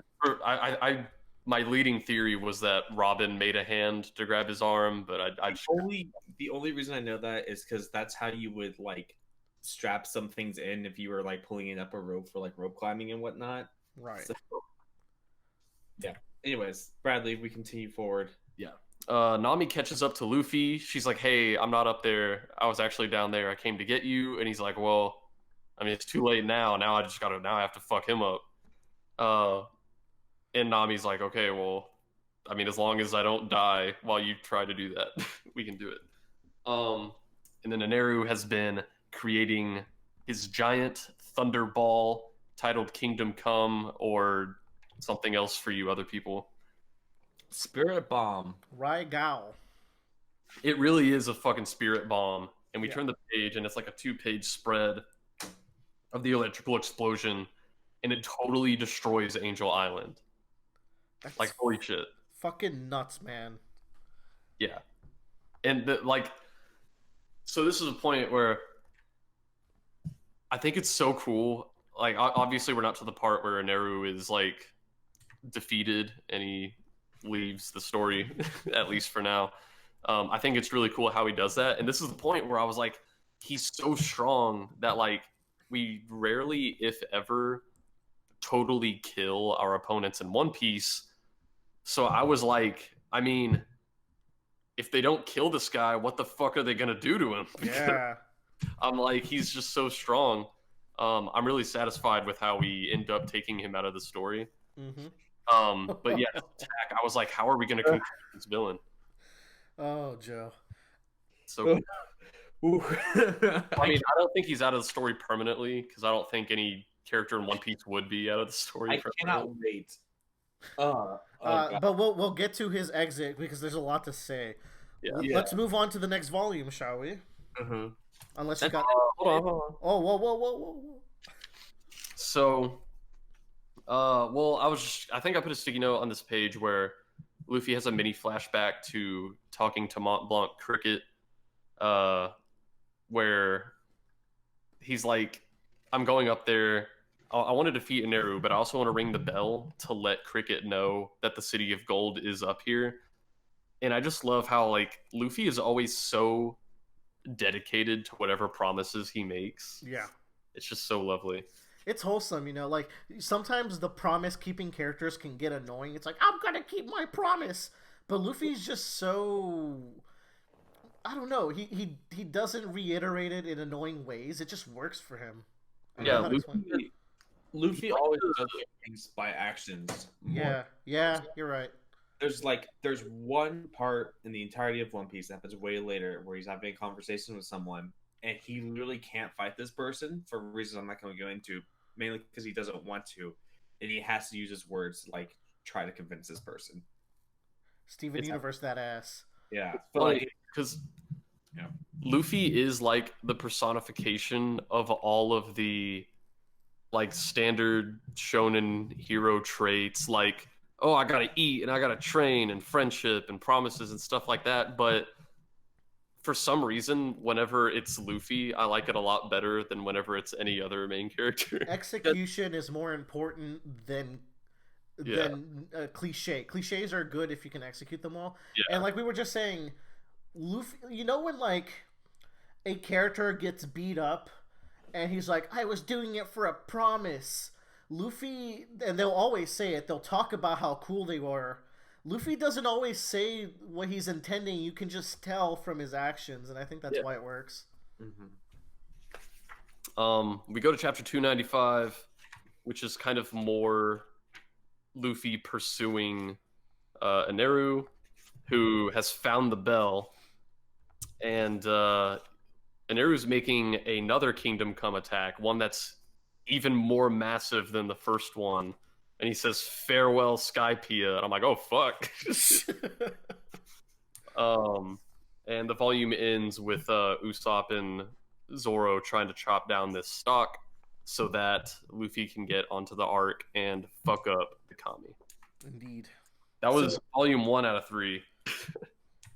We're okay. We're 50 minutes in, but next volume has a lot of action, so we should be all right. I don't anticipate 33 will be a super long one. Yeah. In any case, I think it's time for a pee break, gentlemen. Yes.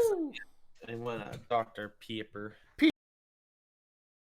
We are back with volume 32, I believe. I hope all of our listeners had good peas. Let us know in the comments if you had a good pee break. Tell me. Even though for them it was like a second, but they can pause whenever, to be fair. They can pause wherever. They could turn off the video right now and never listen. Do not. We jump back into One Piece. We're volume 32 now, chapter 296. And we're getting ready for Luffy to fuck up Eneru.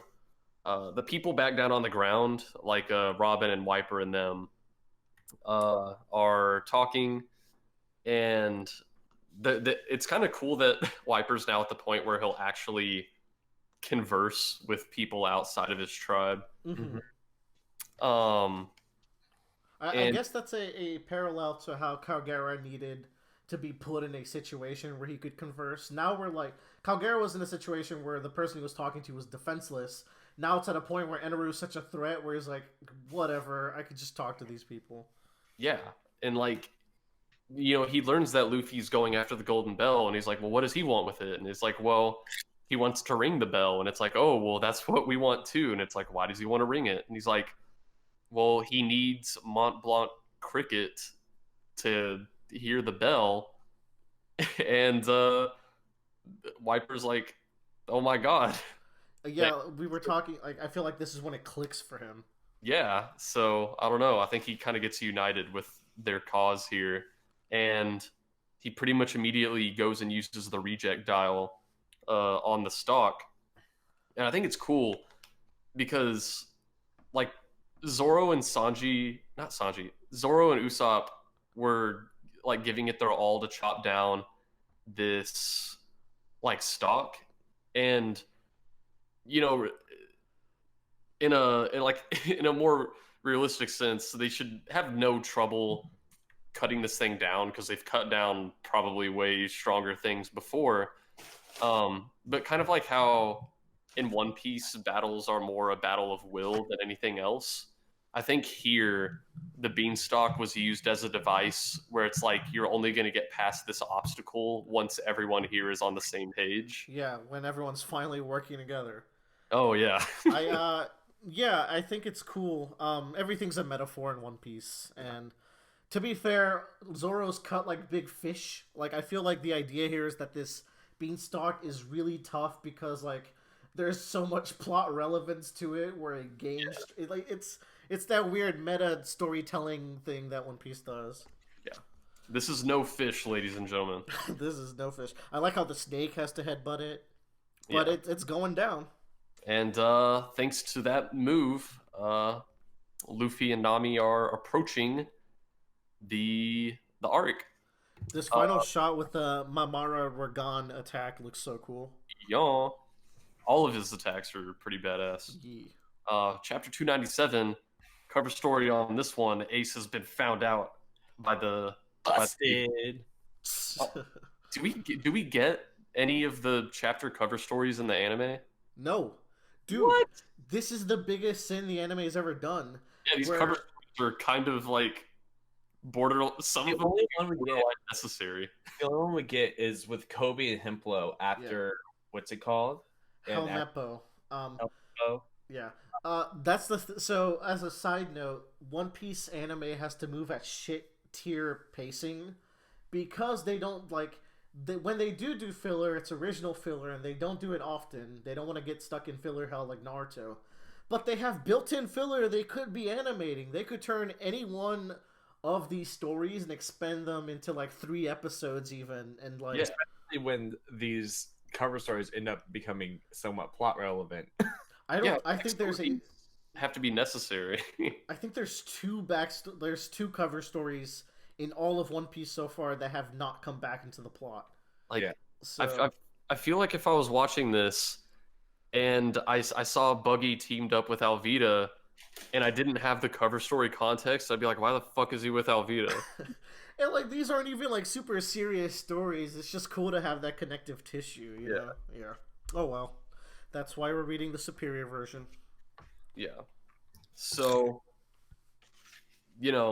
Luffy is he got his wish. They chopped down the giant jack, and he's getting launched. And I think originally his plan was to launch towards the Ark, but then he launches himself towards the gigantic thunder spirit bomb, and Nami's like, "What the fuck are you doing?" And it looks badass. He does gum fireworks with a giant gold ball on the end of it. And, we talked before about how gold is supposed to be like a really good conductor, and he like this to like disrupt the giant attack, and it is just fucking awesome. And you get this amazing moment where all these people all over Skypiea see this giant thing about to end their life, and they're all praying to the gods to save them, and then Luffy obliges. This is so cool too. Like, what else can we do but pray? Says the leader of the royal guards, and you have Conus just praying with all her heart, and it's cool because it's like they've always been a religious praying kind of like culture, but now they're like praying to something beyond, like praying to anything that will catch their prayers because their god has betrayed them. Yeah. There's also a notable panel here where Ganfor, let's see where it is. It's about halfway through the chapter. It's after this 2-page spread where Wiper says the Earth will not lose. Ganfor is like coming to terms that the Vars was never theirs to claim. Man. And he's showing that guilt that like, what were we doing all along? We were fighting for this land that wasn't ours, and like he's just really seeing the mistake of the things they've done, which is a sign for the future where now that he's made this realization, they can move past it and mend this relationship that they had. Yeah. This is a fun chapter. We kind of get to see all of Skypiea at once. We're seeing like the people who are still chilling on the upper yard. We're seeing Nami and Luffy. We're seeing all the Angel Island evacuees, and we're just kind of seeing how everyone's reacting to this like very climactic moment. And the like 2-page panel where Luffy destroys the Kingdom Come attack looks fucking awesome. Yeah, there is no shortage of 3 beautiful 2-page spreads in this one chapter, actually. Yeah, this volume, but especially I think even the next one, like Willer said in our Discord, Oda went sicko mode with the art. Yeah. The cover for chapter 298, it shows Ace appearing back at the Navy headquarters to drop off the letter that the Milk Girl gave him. Mm-hmm. Future wife. I think this is the point where I asked you guys if he is indeed a Logia type, because I was like, oh, he's actually turning into fire, not just shooting it out. Yeah. I guess it never registered to me that he was actually turning parts of his body into fire. Mm-hmm. So Ace confirmed in the best category. Yeah, it's true. God, he's so perfect. I love him. Also, it kind of speaks to more of his character too, that he is Logia, which is essentially nearly invincible with the exception of like hard counters or sea prism stones, and he still runs around like a goofball when he gets shot at. Yeah. Joe, there's 2 of you in my Google Hangouts. Me too. Same. There's Joe frozen in the stop time. How long can he move in it? And then there's Zawaldo Joe like making fun of him. There, he's dead now. Okay, I was about to say like, how scared would you be if the other Joe started moving and talking, but it was different. Okay. Stand-up power. Chapter 298. Love song. So this is when we get back to our songs, by the way. Oh yeah. they pray and pray, and Luffy saves them from the Kingdom Come attack, and then now everyone is like, "Let us hear it, boy! The song of the island." They want to ring the light of Shandora. Luffy is trying his best, and Naru pulls out he has so many fucking awesome attacks. The 200 million volts Amaru. Yeah. Oh my god. Like, these attacks are so cool. Luffy is flying through the air, ready to hit this bell. And I don't know, like, they just trade a lot of really good blows. And there's a particular thing Luffy says when he punches an arrow in the face, which goes back to earlier in the last volume during the flashbacks. We got to the part where I think it was Noland who was kind of saying, like, any god that would demand blood shouldn't be called a god. That's an evil spirit. And we get to Luffy here, and he's like, yeah, call me this, almighty that. He's like, what good is a god who can't save his people? Like, to Luffy, his qualifier for one of his qualifiers for a god is like, you need to be able to save your people. Like, you're not doing that. You're not almighty. I think that'd be Luffy's qualifier for any leader. You can look back at Kuro, even when Luffy was losing it, that Kuro was attacking his own crew. Yeah. And if you can't even have the base need of a leader, how can you even be above a leader as a god? And I don't know. I just thought that was like another really good moment of the parallels between the flashback and what's going on right now. They trade a lot of blows. Luffy pulls out his golden rifle attack, where he launches this gold ball. And motherfucker, don't underestimate me, earlobes. So cool. And I don't know, he just pounds an arrow into the gold bell, and I don't know, he rang the bell. I want to talk about the beauty of how Oda concludes the main fights. I want you to think of 3 examples of this. 4, well, let's even throw 4 in. Let's throw Krieg, Arlong, Crocodile, and now Eneru, and how Luffy finishes all those fights. With Krieg, the ending of the fight is Luffy breaking his impossibly to break armor and breaking his worldview. Yeah. And that finishes Krieg off because he's a direct threat. But with Arlong Park, it goes a step beyond.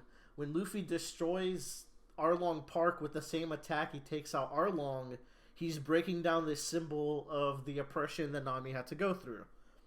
With Crocodile, the same attack that beats Crocodile is the attack that exposes him from the underground into the world of light, because he busts him through the bottom of the floor up into the sky. And now we reach Enru, where the final attack is an attack that simultaneously rings the bell that has been the entire point of this entire arc. So there's this theme of Oda doing the final attack that has a significant thematic purpose to finishing up the conflict of the arc outside of the combat. I can't wait till the one. Yeah, the ones. Yeah, it's like amazing about that, and I'm glad you had those examples prepared. I remember, kind of at the beginning of Skypiea, they always said, like, the fighting will stop when the bell rings, and so this whole time I'm like, oh, so what? When they ring the bell, something convenient's gonna happen to make an Eru stop fighting, and it's like, no, the exact same attack that defeats an Eru is also the one that rings the bell, and that's just so cool. Did you think you were reading a bad series for a second? What is this? I need to give Oda the credit he's due. Okay, if that was good enough, I have a hot take. This is for the entire One Piece community.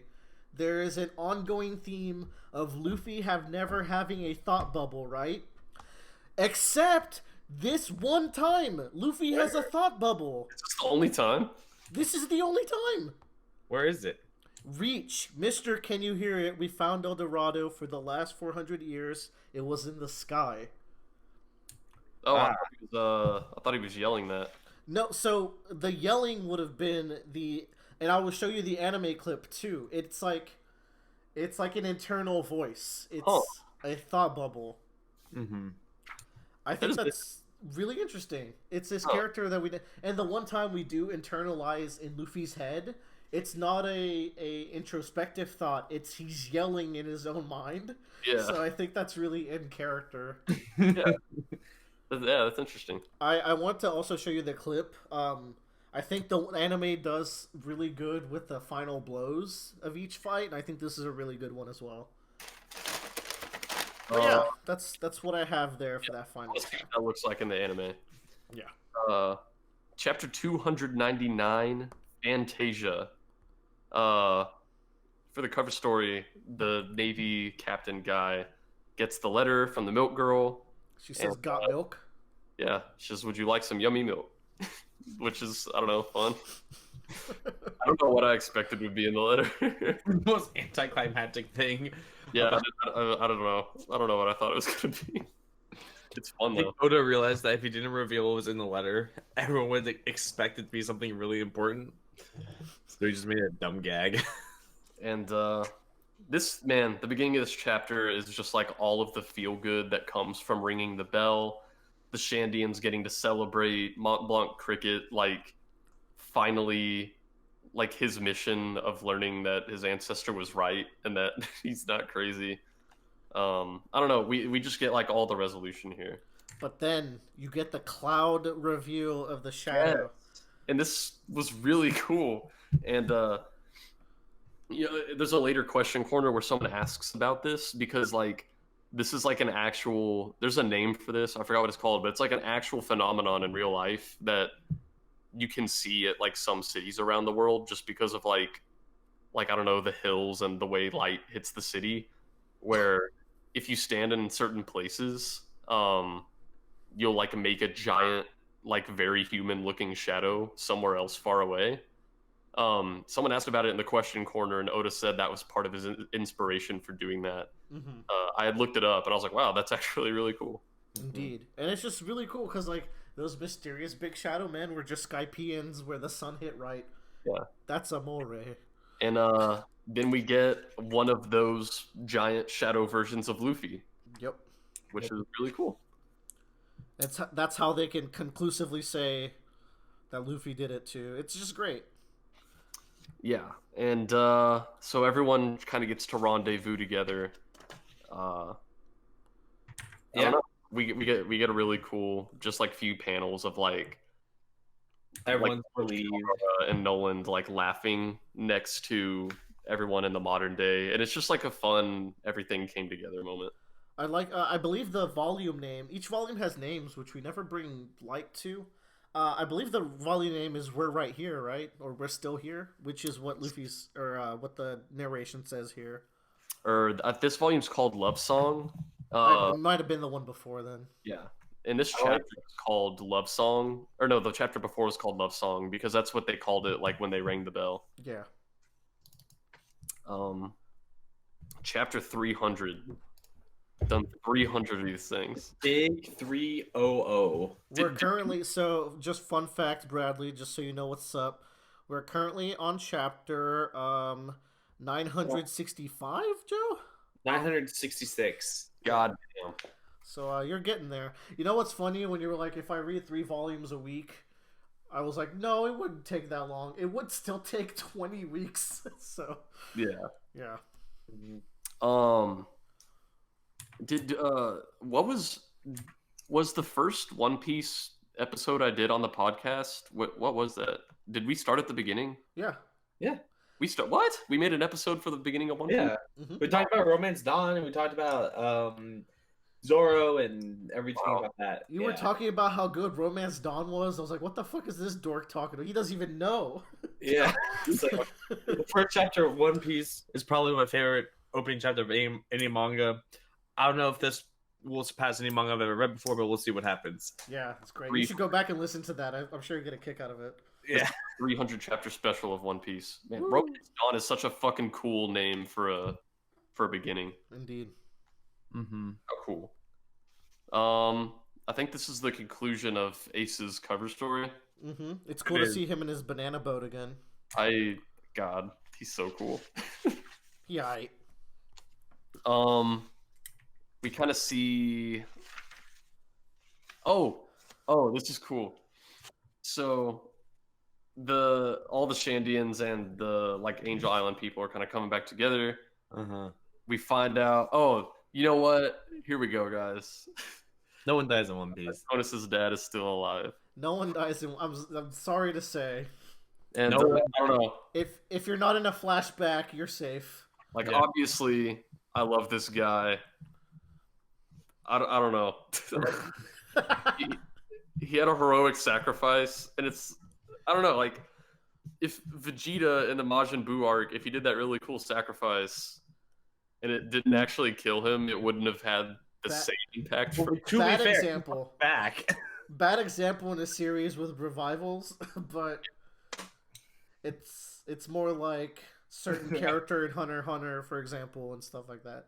It wasn't as bad as the Pell thing. Yeah. But, I like this string of faces. Yeah. So I don't know. That was interesting. I mean, it's interesting, right? It's worth talking about. Like we just went through some really dark shit in One Piece, but at the end of the day, you also get like these really like, no, don't worry, everything's fine, he's alive. Oh my god. This just happened times 600. I turned the page, I saw another sticky note I had. Turns out those 600 workers that Eru said he killed, he didn't actually kill any of them. I mean, they're pretty tanky to lightning. They all got high lightning res in One Piece. Yeah, I don't know. Where was it?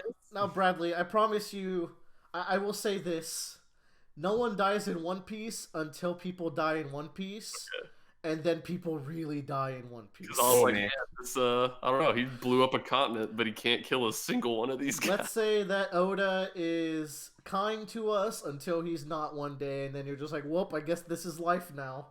Luffy's big deal was that he was immune to Neru's lightning, and I was like, yeah, so was everybody else, apparently. They were hurt. I'm sure someone died. I'm sure there was like 2 deaths. Oh my god. I want to talk about Robin's face here, because she just looks like it's a face of contentness of having gone through her first adventure with the Straw Hats. Yeah. It's nice. It's early in the chapter where we're just getting like a 2-page spread.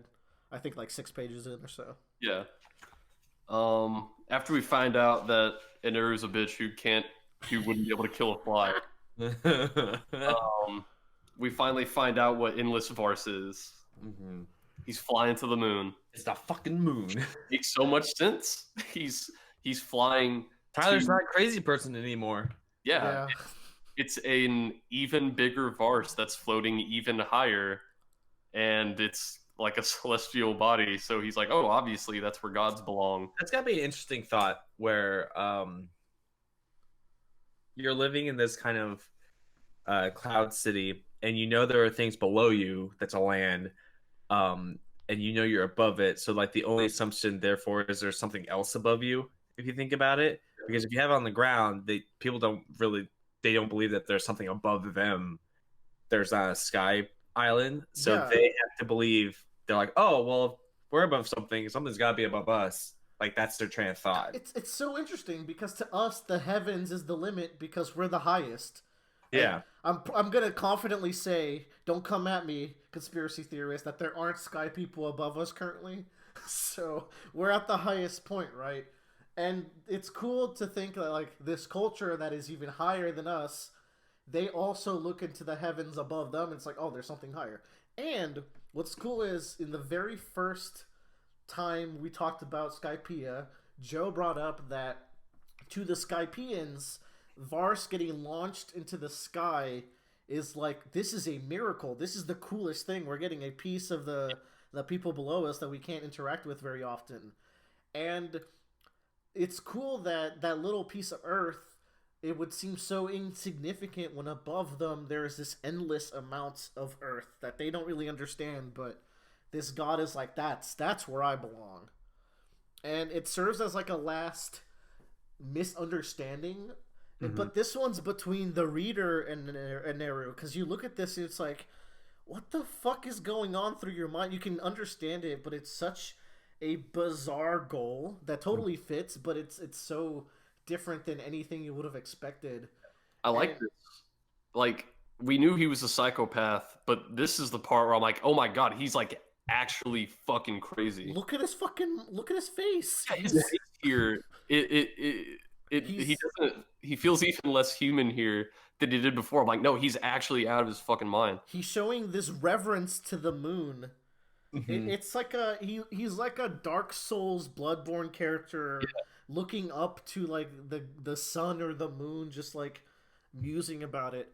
Yeah, And it leaves you with a sense of like, wait, did Enru even lose? Did we win? Yeah. He got exactly what he wanted. Sure, he didn't get to bring anyone with him, and his secondary goal of putting people in their place didn't go through, but he still gets to go to his godland. and like this is when I was talking about it before, how I really liked how Anuro was kind of taken out of the story. I'm like, this is really good because it's like, if in One Piece, if we're not going to kill our villains, you know, how do we remove this guy from the battlefield? And I mean, he kind of did it himself. He's going to go to the fucking moon. In a super organic way. Yeah. And now you get to join the club of Oh, wondering God. what the fuck Oh. is going on. Yeah. This is the beginning of mysteries that me and Willard don't even know what's happening anymore. Yeah. So let's see. I feel like there was something else I wanted to say about The moon. the moon. I don't remember. I remember getting to this page and I was reading. I was like, "What the fuck?" Like I just thought like Enru was just crazy. He just wants to be on his little blimp boat and like sail around above everybody. But no, he literally just wants to go to the moon. And all right, There's also this idea of like, how the fuck's he surviving up there? Is there an atmosphere in One Piece space? Is this Kingdom Hearts? I assumed he was going to fly up there and just die. But then I was like, this is One Piece, so he's obviously going to come back later. obviously not even space can kill anybody. Maybe he has lightning lungs, but then does that explain the things me and Joe know? Like, I don't know. God, no, it doesn't because they're. Oh my god. Woo, this is fun. All right, let's move on. There's the third beat here with a third bonfire, which is so Yeah. wholesome. We're finishing that 3 beat. Everyone is here. Everyone is here. The snake and the Shandians and the angels and the straw hats. I don't even know if you can see the straw hats here. You can see Luffy in this little panel to the left, and I like how the light is like, oh, look at him, the Yeah. savior. And we just get a few Robin pages of everyone Andy. partying, and it's fucking awesome. Yeah. I love Zoro drinking with Braham, it was cool, right? Because you brought up how Zoro was merciful to Braham when he beat him because of his character development. Yeah. And it's cool to see him drinking with him because it's like all this senseless fighting. There was a big theme of context and senseless fighting, and it's cool to see. Oh, I how just it, realized I was looking at their hands. I'm like, why are their hands drawn upside down? And I realized they aren't cheering; they're tipping their glasses over to show that they finished drinking. Yeah. the drink. Yeah. Yeah, a lot of these panels are fun. Like, I love Sanji dancing with the old lady. He feels like Brock to me, where it's like so many girls are just like, ugh, but every once in a while he finds like an old lady that he's I'm sure he got laid in Whiskey Peak. I'm sure. Maybe. Maybe. Here, once again, no, probably not. Willard, we're confirmed that he's the virgin boy. Oh, bummer. Remember? Robin again with that face of fulfillment after a first adventure. Yeah. You got Nami dancing with the picture lady, which is fun because she asked for a lot of money and they're both into money. Wiper looks embarrassed, which is just very wholesome. The Conus's dad has the big belly button hair. Yeah. So many cool things with that spread. The next chapter, chapter 301, pretty much starts off with Luffy waking them up and saying we're gonna steal the Golden Run, which is fun. Because it's I like, love this because they actually act like pirates. they're like, we came here to be fucking pirates. Let's be fucking pirates. Yeah. So yeah, they're kind of planning their goal to get away, and Robin kind of she kind of thinks about the poneglyphs for a little bit because she says the poneglyph stones I'll never find if I don't look for them. I really thought my search would end here. And don't we get some more moments with them later on in this volume? Yeah. It's like 2 or 3 pages later. Okay, it's fun, but like the really fun thing about the Straw Hats wanting to steal the gold and be pirates is like like, I mean, I think even as soon as Luffy said that, I was like, I feel like they would just give them the gold if they asked for it, but And then they that would would. be very piratey. Mhm. So And let's Luffy play pirate for once. Luffy's a shitty pirate at like the pillaging portion of a pirate. He's a very good adventurer, and he's like the very first thing Bradley like really said about One Piece is how Luffy defines being a pirate in his own way. yeah, which it's so good. It's neat. Okay, now we get to the poneglyphs. Oh no, glyph. Robin is here to kind of shed light Oh on it. yes, my baby girl. Because, like, they're like, oh, this is, why we Shandians are here. This is what we're defending. And it's like, oh, we don't know what it means, but it doesn't matter. We don't need to know what it means. And then she just starts reading it, and they're like, oh my god, she knows what it means. So it's got Poseidon, the second great weapon we've heard about. Yeah, the other one was the Pluton, right? Yes, Yeah. in Alabasta. The Poseidon. Man, that's so cool. Got any theories? Got anything? I mean, Still pretty early on. that's all I know. Man, all I can say is Poseidon's rad. And then on the next page, it says, she continues reading, I hereby guide this document to its end. Pirate Gold D. Roger. And here's the thing. I think at this point in the story, I don't think we've seen his name written that way yet. It was spoke. Well, No, it wasn't. Carrera. No, it was. Carrera. Yeah, in from Drum Island. Yeah, from Drum Island. It says that his name is Gold D. Roger before. Yeah. Okay, I wasn't sure. Yeah, we're here for you. The mind of like, what the fuck is D supposed to be? Am I right? Willard, do we say anything? No, I'm just coming. No, it's not about even the D. It's just about how god tier One Piece is. Yeah, and just how everything lined up for me, Willard, and you within like the last 2 weeks. I'm just saying. I'm glad I've been reading Skypiea lately. Yeah. Yeah, and so basically Robin comes to the conclusion here that the actual real poneglyph is like all of the different ones were you to put them together. Like each one of them is like a part of like the full story. Yes. And the one she found here would be the final one.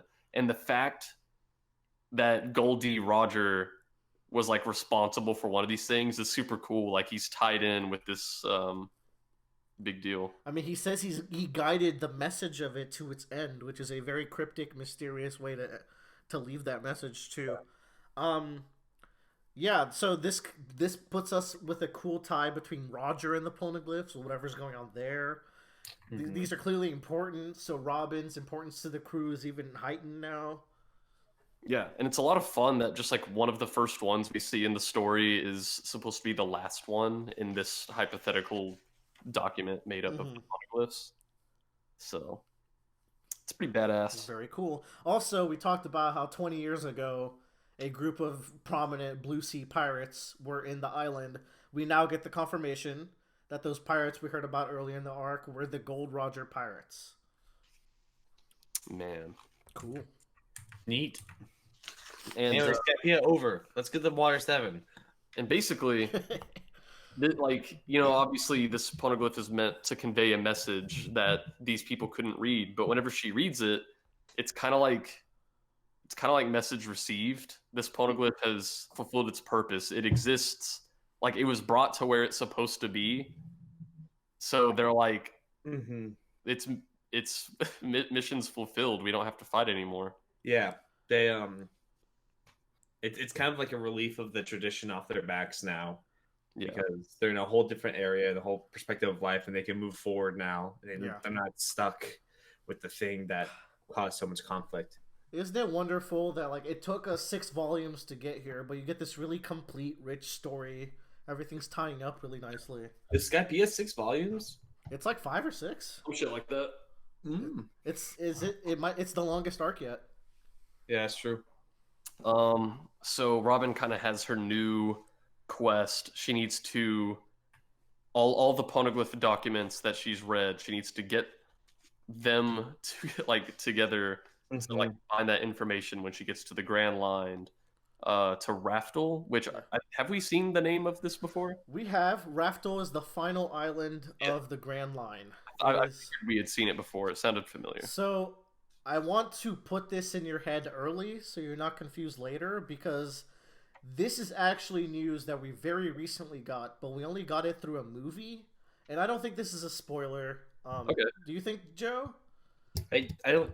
Probably not. It's probably best if it's a translation thing. It's probably best for him to like know Right, it. it's a translate. So Oda has, through the most recent movie Stampede, retconned the word Raftel into Laugh Tale. Okay. So it's the island of Laugh Tale. So if you ever see that word, it's synonymous with Raftel. It's the same island. Yeah. It was a mystery revealed to us, but it's like a translation mystery. So I don't.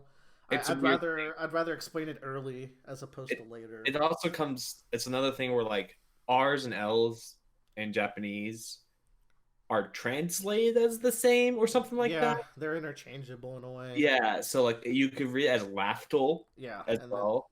And then you get Laugh Tale. Yeah. I just know that one day when I can finally look at One Piece stuff online, I'm gonna be so confused because everyone's gonna be saying stuff. I am doing my best to prepare you. You're putting a shame on my work if you say that. It's gonna be hectic. And like I didn't even know about the whole Laugh Tale thing until I started reading about people and their theories. I'm like, what the hell are they talking about? Yeah. But, yeah. It's very recent stuff. And this is even more interesting on the next page when they're like, that boy with the straw hat, he has the same feel about him as Roger once did.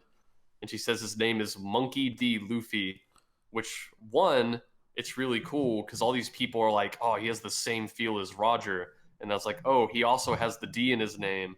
But then there's another level where we always keep track of who Robin speaks of by name. And she didn't have to name him here.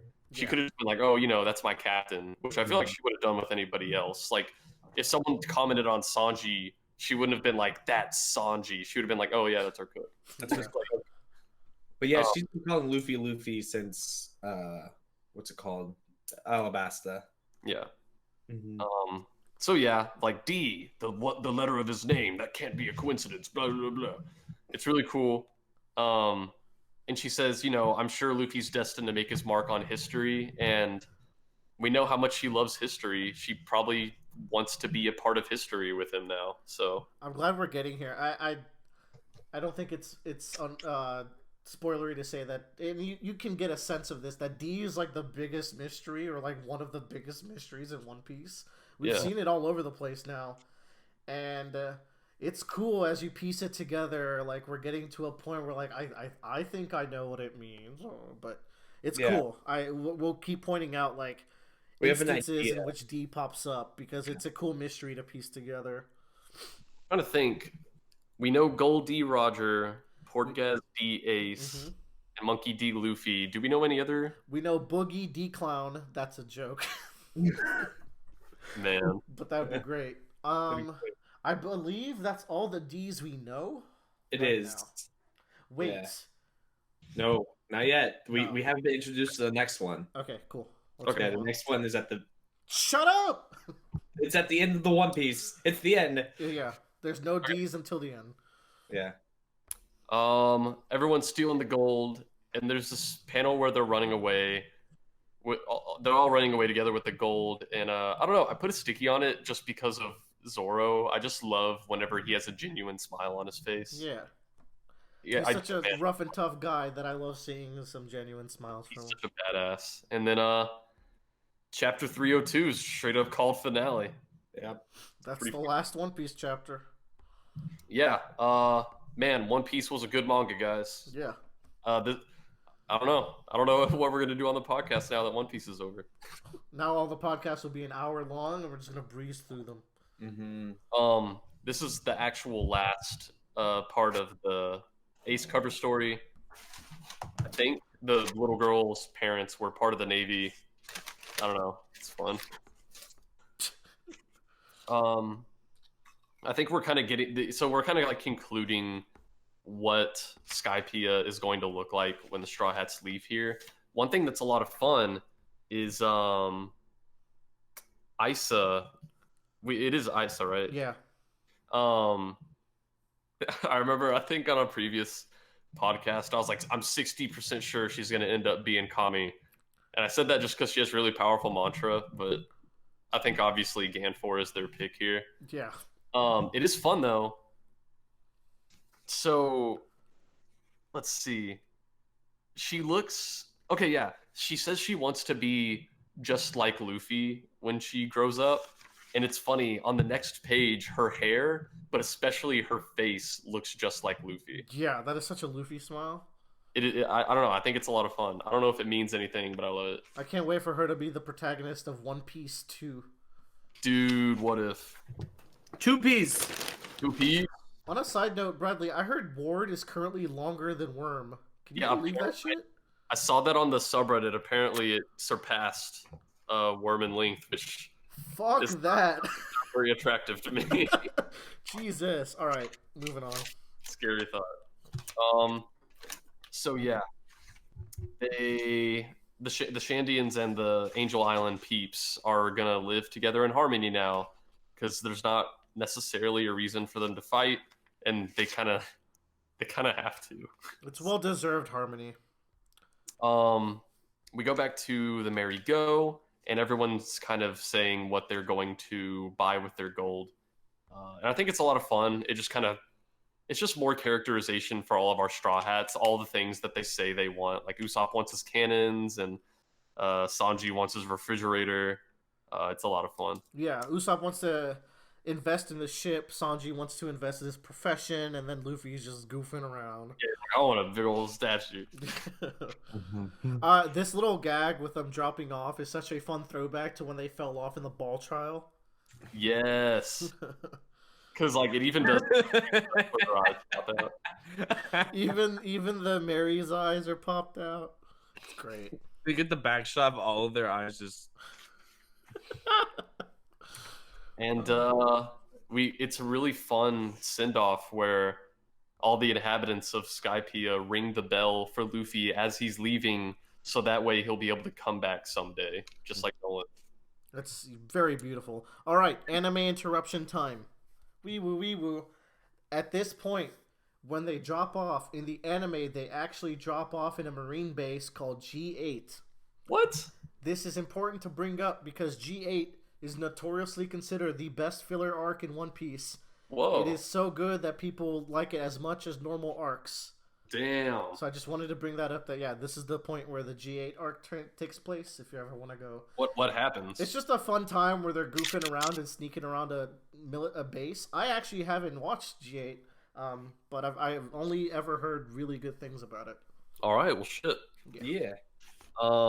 And we close off chapter 302 finale, and I put a sticky note here. I brought this up in our Discord whenever I had kind of started the flashback back in volume 31. So, some of the natives of Shandora, far before their land had ever even been thrust into the sky, some of their natives had angel wings. And I don't know why. I also don't remember why. I was like skimming back through the volume, and I don't know what's going on here. Joe, do you remember? No. What the fuck? I really want Is people One in the Piece comments. bad? Oh no! I want people in the comments to throw stuff out here, because like there were kids on Shandora back when Noland was there, and like there would be like Shandian kids with angel wings, and what did Calgara's daughter did not have the angel wings, right? No. I don't know. I was like, what the? No, yeah, I think she does. Hold on. Why do Shandorians have wings? Shandians have wings. Yeah, Calgara's daughter has angel wings. And I don't know why. Maybe we'll find out in chapter 1000 of One Piece. God, I can't wait. Yeah, I don't know. If someone in the comments wants to weigh in here, I'm like, why the fuck do they have I'll wings? do some research while you talk about the next chapter and see if I can find anything. I almost said Pirate 303. Chapter 303, The Wealthy Pirate Gang. Fuck. I have the answer. It's so good, but I can't tell you it yet. Okay.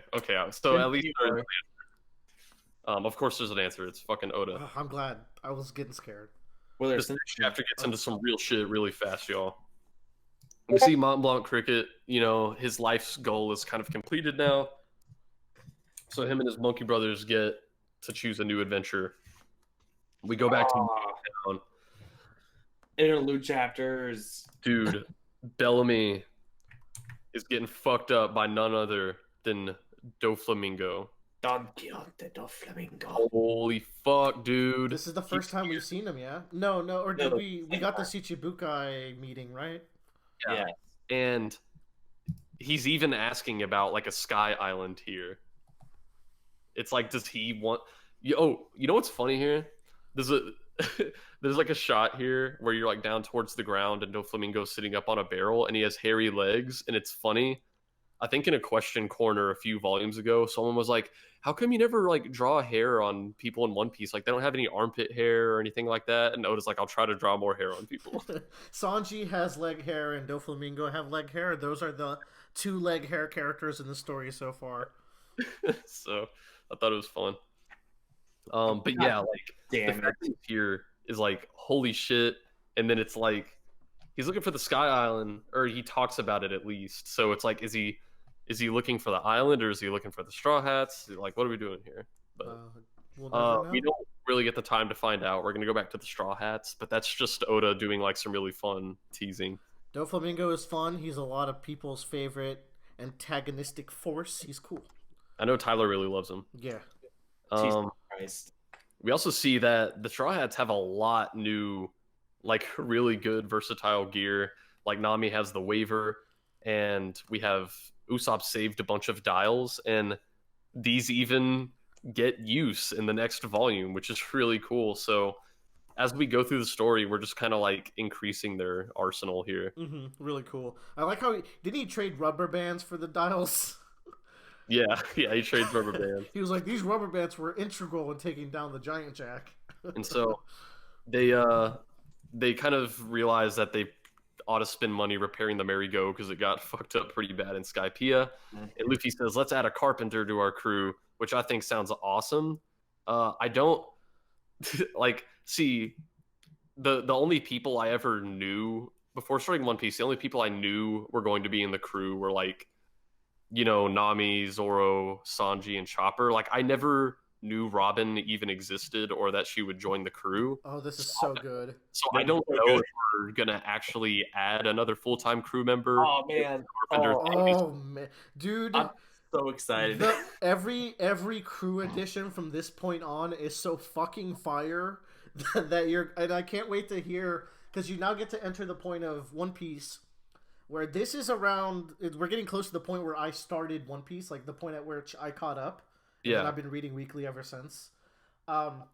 Every arc has like a blank for Straw Hat campaign where people want certain characters to join the Straw Hats, and I would from this point on, whenever you meet a character, if you want them to join the Straw Hats, I'd like to hear it. And that's gonna be fun. I'm gonna like that. Yeah. But yeah, I think I'm really excited going forward because, like I said, like the only people I ever knew would be part of the crew was everyone before Robin. Like I was really surprised when Robin joined the crew, and that's why I was also like scared the first time she got really hurt, because I was like, fuck, like I don't know, maybe she could die. I don't know. Yes, you know nothing from this. That's exciting. That's exciting. Had a carpenter to our crew. I don't know if like we're gonna get another permanent carpenter member or if they're just gonna like meet someone who's gonna repair the ship. It's really cool. Man, who knows? Not really an important tidbit, but this is the first saga where someone hasn't joined the crew. Yeah, like big saga, and we came out. We didn't even have a guest crew member or anything. Yeah, this is no BVs or anything. Yeah. It's pretty fucking cool, guys. Ooh. I'm excited. Oh my god, Riley, I'm so excited for this saga. This is literally my favorite one of all One Piece. I assume you're talking about Water 7 and not the Foxy Boy fight. That's just an arc that's part of it, but it goes into it, so that's why it's part of the saga. Peak One Piece. This end of this chapter, there's something weird going on in the last page. Yeah. What's going on in there? Yeah, this the greatest power in the Navy, Admiral Aokiji. Translates into Blue Pheasant. He's riding his bike on the ocean, looking at the wanted poster from Monkey D. Luffy. Whoops, sorry about that, he says to a friendly dolphin. Ooh. I love this man. I hope we get to meet him soon. And he says, not an honest fellow in the whole family, which makes me imagine that he's probably had a run-in with Ace, or maybe even this motherfucker was in Ace's, like, chapter cover arc. Joe, I'm just giddy with I didn't realize we didn't know yet. This is so fun. Yeah. Oh, man. So my current speculation is that this guy was in fact present during Ace's chapter cover story arc. So he just got off of dealing with Ace. He's really fed up with the fucking with Luffy's family. Ace, and I don't know. He's like, not an honest fellow in the whole family. I'm gonna go fuck up Luffy. These emotions are the best Christmas gift Bradley could give me. Yeah. Bradley, do you remember after the Axe Morgan arc, I asked you a question, right? Like you wanted me to keep track of like how I feel about the Navy as we go through this. Oh. Yeah. This is going forward. Keep that at the forefront of your mind. Cool. Yes, sir. All right. Yeah. So let's see. Yeah. Want to take another break? I think we're entering a new volume here. I'm good. All right, I'm fuck good it. too. God, I'm so excited. Once we get pets. Are you laughing at the monkey faces? Yeah. That's good. These are I love One Piece because the visual gags of One Piece are so good, and there's so many of them. I just forget that they happen. It's great. That's funny because before the next chapter starts, we have Straw Hat Theater. Yeah. I don't know. There's just these. It's just I don't know why Oda decided to do it, but it's fun anyway. What? I don't have that. It's in the volume only. The crew is singing this song to try to get fish to like jump in their boat, and I don't know. These like legendary musical eels appear. It's fun. One Piece is fucking dumb. So yeah, we're chapter 304, Long Island Adventure, and I was like, oh my god, we're going to New York. I mean, So I have a question. I'm sure there's a New York island, Joe. What would be your rating of Skypiea? It's been a long ass time since we've gotten a rating. we have to upgrade our fucking chart because I think we got Jaya, but we didn't get Skypiea. It's always funny because like when I rate stuff, I could rate it like overall, but then I could also rate it like compared to other One Piece arcs because like even a bad One Piece arc is still really good. So I think my overall enjoyment of Skypiea was like I'll give this one a 4 out of 5. I think we've had 5 out of 5s. Like I think Arlon Park was a 5 out of 5. Yeah. All right. Will it get? Oh, we need a. Yeah. Oh, okay. Will and I went the same for the past 4 arcs. Skypiea is the first one that's different. And Yeah, it was a went... tiebreaker. Did I get it? Sweet. You got it. Yeah. I thought Bradley was gonna have a much more negative reaction. But to be honest, going through this with Bradley made me really enjoy Skypiea a lot more than I did the first time around. Yeah. There's just a lot to talk about. You can see knowing the story of the Shandians, how reading it from the start again gets it like more context, and then you get to really analyze like stuff like Eneru. Yeah. It's cool. Because it's really, it's also just, I imagine like going through One Piece again once you're at the point you guys are in the story. Like you just get all the fun reread Oh, stuff. it's fantastic. Once you finish Foxy Boxing, I'll probably end up reading Water 7 with you. Foxy Boxy. We show up to Long Island, and this is funny. I've seen a clip. I've actually seen like a clip of this. I think with the really long deer. I think we posted it once. Yeah, I think I think that's probably what it was. And I was like, oh, yeah, I recognize this. Long Island's a really fun concept. The Grand Line has a bunch of the long bear slays me. Oh my god! If that isn't the funniest looking thing in the world to me. Yeah. Long Island's a lot of fun. I like how Luffy, Usopp, and Chopper just get long just looking at him. So dumb. The last 2 pages of this chapter, it's just like, oh my god, what's happening? They hit the bamboo, old guy falls down, giant pirate ship shows up, and they're like, fuck, what's going on here? So, chapter 305. Okay, no, this is the actual last part of the Ace cover story. And it's just like we know this isn't like Nazi swastika that It's just kind of has on him, but I just fucking love the image of Ace standing there cracking his knuckles with a giant swastika and skull behind him. Like I said, their crew symbol gets replaced with a T behind the skull. So I'm surprised these edited volumes don't have that. And this one doesn't even have the translator note that they always put next to it. Yeah, they don't have a translator note that says this is not Hitler. They're just like, fuck it, you can think whatever you want. That image was fucking hilarious. Oda turned in this chapter with a Heil Hitler and walked away. Jesus. We open up the next chapter, and Tanjit, the nomad, is kind of telling him that this whole thing was fucking hilarious, where he was on stilts for 10 years. I can't believe we just went through such a complex story about context and the senselessness of war, and then you get this as the follow-up. I can see why Joe was taken aback, to say the least. Yeah, it's fucking funny. No, it is funny. It's hilarious. It's just like, what's happening now? That's Cat. And like another interesting thing, I put a sticky on it, is like, you know, they're like, you were up on the stilts for 10 years, and he's like, yeah. And while the bamboo continued to grow, it just got harder and harder to get down. So then it grows more and it gets harder to get down. And I'm like, this is One Piece, so I don't know if this is a gag or introducing a theme for the arc, or if it's both. Oh my, I don't even know, man. It's like it could be both. It's a lot of fun. So we kind of learn about the geography of Long Island, how it's actually a ring of islands, and you can walk between them, but only when it's low tide once every like year or so.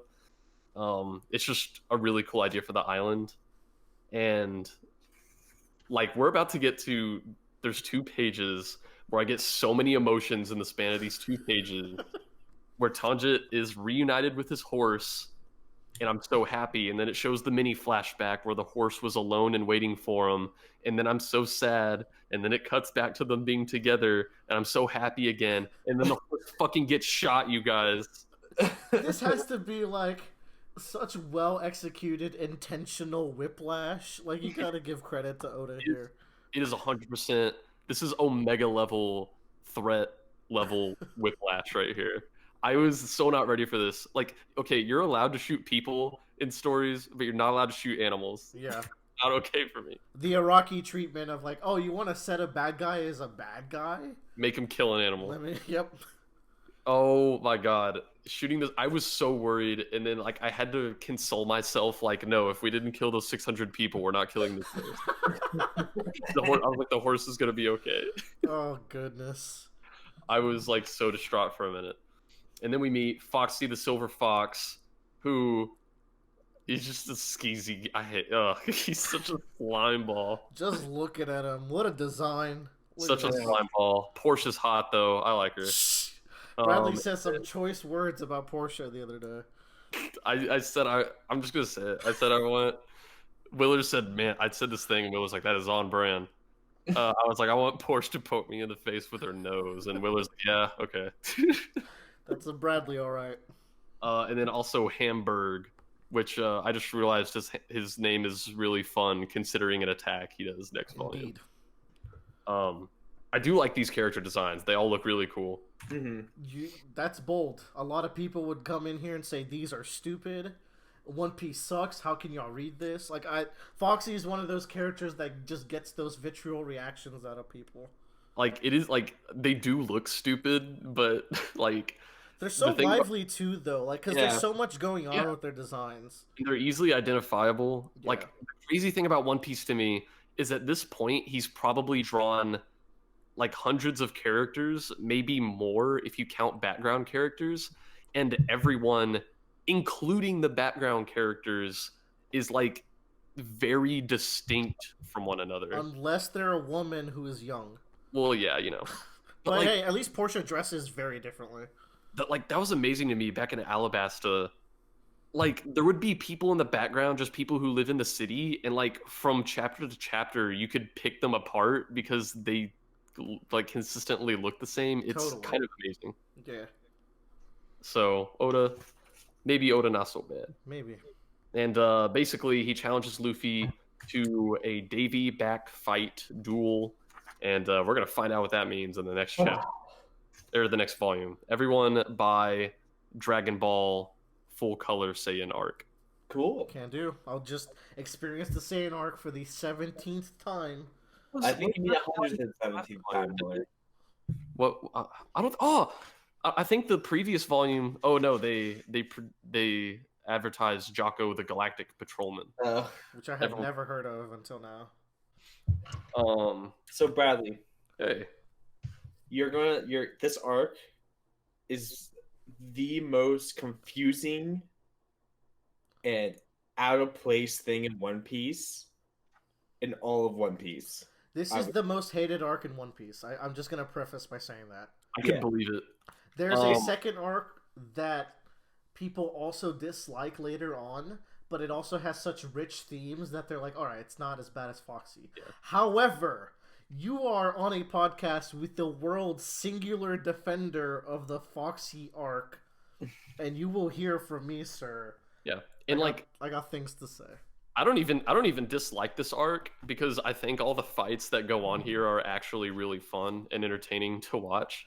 That's also, it needs to be said, this volume coming up, volume 33, which is the majority of the Davy back fight, this is like some of the most impressed I have been with Oda's art in the entire fucking story. As I was rereading this, because I like to be ahead of Bradley now, I was fucking losing it while reading some of these panels. Really excited to get to them. I'll just say early on, a reason why this arc is so hated, it's also drawn out in the anime. I think I could see why you would dislike it in the anime, but in the manga it just flows by because it's like a volume and a half at most, right? Yeah. So in the anime, in the donut ring, they add like a thing where every Straw Hat is in the donut ring, not just the 3 that were in it. So they inflate it like that. I think they might even add a 4th like game somehow. Just all these little weird things they do to extend this as filler within a story arc, which does not help. But moving on. Like I could see how, like, this does feel like a little bit of like a weird pacing arc. And I could see how if it was any longer than it is, people would be really goddamn mad. Or I could see how even normal people might be really mad about it as is.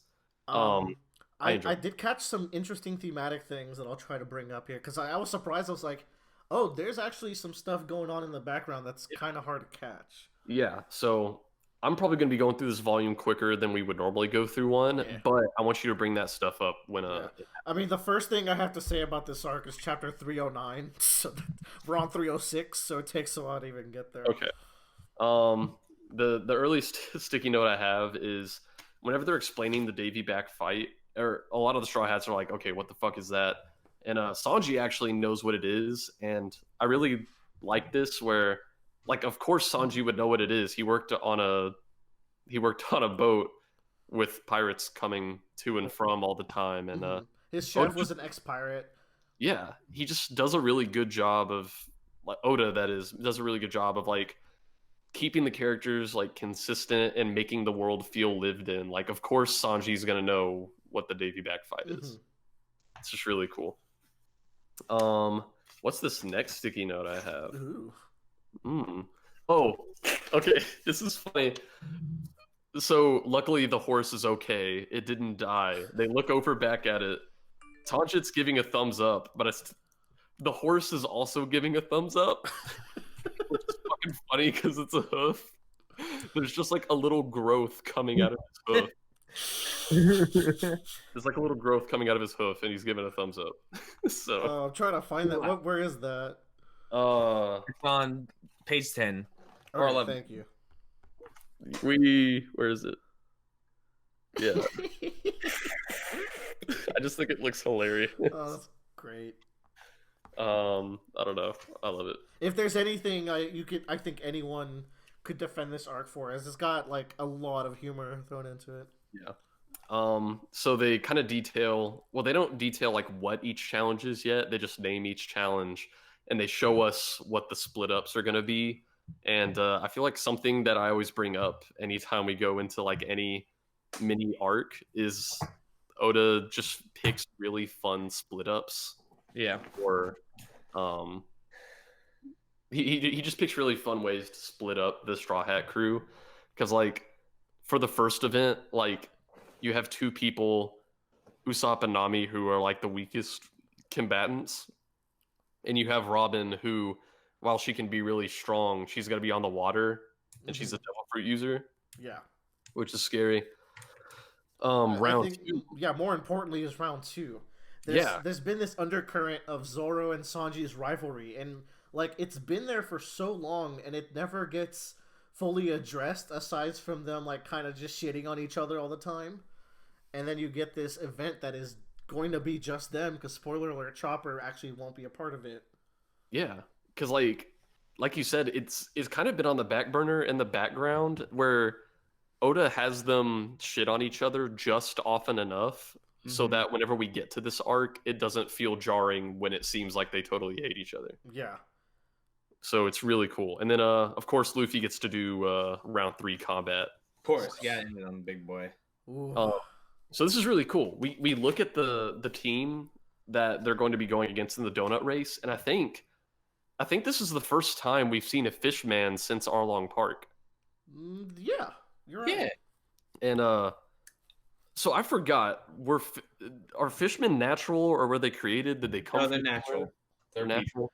It's one of the races of One Piece. One Piece has a lot of different races, and then also human offshoot races where they're human, but they're like they all got like weird things. Like there's a race called whatever. There's just weird races out Don't worry about it. You'll see him. On Like this this guy, question, he's on this question corner going into chapter 307, this person says they wanted to reread One Piece, and it's two readers who are kind of rereading One Piece and counting all of the times that they saw Panda Man. So this one guy says in Skypiea alone, he counted 14 Panda Man. Jeez. And this other guy says from volumes 5 through 31, he found him 92 times. Jesus. Which, like, I'm fucking slacking. Yeah, that's one thing we don't really do on this podcast. We are not your source for Panda Man news. Yeah. I noticed him as we're reading the volumes. Oda highlights some Panda Man sightings. Like he has like in between chapters, he has like he shows like a little page from a little panel. Yeah. But I think he also says that Panda Man appears in the anime sometimes. Yes. So. Well, Panda Man, his real name is Pan-D Man, as you well know. Whoa. Well, that's a fun fan joke that I hope becomes true. That would be fucking cool. Panda Man's gonna be the final boss. Hell yeah. So the donut race, we're not really gonna commentate on it. I mean, it's really fun. There's a lot of fun gags here. I think the fake Go post is my favorite because that got me. Yeah, I was like, oh wow, they actually like I don't know, like some of these tricks like probably would have got me. I think the coolest thing about the donut race is that we get to use like Usopp's impact dial that he took from Skypiea. Like, I think it's so cool that just with every arc, I feel like there's one thing that they get that is just going to be more relevant for the future. Because like Alabasta, Nami got her climate baton. It's like, hey, that saved her life against Kami and Neru. Like, oh, Usopp had the idea that he should trade for these dials at the end of Skypiea, and it's like, oh, well, they wouldn't have won the donut race without it. And I don't know. I just think it's really cool. Also, Nami gets a prevalent moment of understanding sea currents to move around them. That's cool. Yeah, so it's pretty good they had the navigator on their race team. When you saw this volume cover and you saw Afro Luffy, like what were your thoughts? I had no expectations going into this volume. I was like, I don't know what the fuck we're about to get into here. God, I love Afro Luffy. We'll talk about him later. Like, I think I figured that this was. I think I figured there was going to be a mini arc before we really get into the meat of Water 7, but I didn't know that. I don't know. I saw this cover. I was just like, I don't know what the fuck. I just love how into the whole Afro thing everybody is, except for like maybe Nami. Zoro also is into it, but notably Sanji super is. He's Yeah, like, whoa, Luffy is a soul brother. what the fuck? Chapter 309. Mm, Yeah, we Port's in there. team goes through the fake goalpost, which is fun. Wait, no, they don't. They go through the real one. They caught up. yeah. Well, they did go through the fake one, but then they also went through the real one. They Foxy caught up Foxy's due looking to now. the slow beam. The slow beam, which is pretty cool. This is a really cool fruit. I think And- it's really like it's even cooler than it appears at first, because when he just first uses it on their boat, I'm like, oh, okay. I mean, it makes stuff slow. That's cool. But then he demonstrates it with the cannonball, where like stuff will resume at full speed after it wears off. I'm like, that's fucking cool. Yeah, we'll talk about the cool uses of it later. I like how he gets hit by that cannonball demonstration. But Yeah, it's interesting the way they explain this too. It's like everything in our world is just us not understanding something until we do. And there's these slow poke particles that do exist. We don't fully understand them, but because they're a natural substance in this universe, my fruit can use them without humans fully understanding them. That is such a weird explanation, and I kind of dig it. It's weird. yeah. I was like, I could do with it or without it. It was interesting, I guess. It's like a whatever you say, Oda kind of thing. Yeah, like I mean, yeah. There's all kinds of stuff that he's talked about in Question I Corner. think it's more interesting that there is this thing, regardless of how much it makes sense. There's this thing that humans don't understand, but because it's natural, a fruit exists to manipulate it. That's kind of neat. It is interesting. Yeah. Um. Chopper. Yeah, the Foxy Pirates choose Chopper, and we get a really fun moment where Zoro steps up to like give a speech to Chopper, where he says like, you know, if you're a man, then act like one and see this through to the end. And I like that because Chopper isn't just a reindeer; he's also a man. And a pirate. And I don't know, it's really fun. And he snorks up his snot, and he's like, I'm gonna do it. I'm gonna be a man, and I'm gonna pull through. This also relates back to Skypiea, where we mentioned that Zoro has this kind of like weird like big brother attachment to Chopper that isn't like shown a lot, but like it's definitely there in the background when you look for it. I try to point out every time we ran into it because my note here in 309 was Big Brother Zoro. It's like another great example of their little relationship within the crew. Yeah, man, the whole crew just has really cool relationships with one another. Yeah. So this is the part of this arc where I just kind of was like, like it just really was overbearing for me. I could not disagree more. This is the best part of this arc. Yeah, this is the most impressive part of the arc for me, not necessarily because of what's happening. For me, it was the art, which I don't know how cool it is in the anime, but this is like some of the most impressive like movement I've seen in manga drawing ever. Like, it is fucking insane. I'll do you one better. I love the attacks, the team compositions. Oh yeah. Okay, before the fight even starts, let's get into art piece number 1. It's in the end of chapter 309. We get this framing of the 3 combatants they're about to fight. And it's in this stacking format where they're each bigger than one another. And Patty is fucking busting through the panel. He's so big. Yeah. It looks so like, good. And it's so good that we hadn't seen these 2 like giant guys in the background before, because the smallest one who we have seen before, Hamburg, you know, we thought he was fucking giant before. And so whenever I first turned this page and I saw the actual giant one, I assumed like, oh, he's big. He's probably around the same size as Hamburg. And then you look down, it's like, oh, no, Hamburg's way down there. and to put it all together, Zoro and Sanji, normal size humans, are always in the forefront. There's actually a couple times where they do really cool framing that they make sure that Zoro and Sanji are there, and then you just get to see these giants. Yeah, it's so cool. We're going to be talking a lot about the art, which is kind of a shame that this is a podcast, but we'll try our best to point out which panels we're talking about here. Yeah. Again, the first thing we see next chapter is another framing like that. Yeah. I just like that Sanji's the ball. Yeah, It's great. I think it's really interesting that we're going into this and they tell Zoro he's not allowed to use his swords, and he's like, all right, fuck, let's do it. And I don't know. It like, man, Zoro and Sanji have a bunch of fun like shit talking with each other. Yeah, that's the third thing that really pulls this as my favorite part of this arc is Zoro and Sanji are very fun together here. So the Giants are kind of immediately totally shitting on Sanji and Zoro. One piece of art that I just really stuck out to me a little bit further in this chapter, the medium-sized giant one, he does this spinning tackle move towards Zoro, and he hits Zoro's head into the ground. And I pointed this one out to Willer. It's really cool because like the little impact graphic that you always see in manga, like the little spark where something gets hit, the impact is actually pretty far away from Zoro's head, which is on the ground. And this is a technique that Oda does a lot where he doesn't show the moment of impact. He'll show like a millisecond or two after the point of impact, where here, because the little impact spark is not touching Zoro's head, it just kind of sells how hard he got hit. It's like his head flew to the ground that fast after he got hit.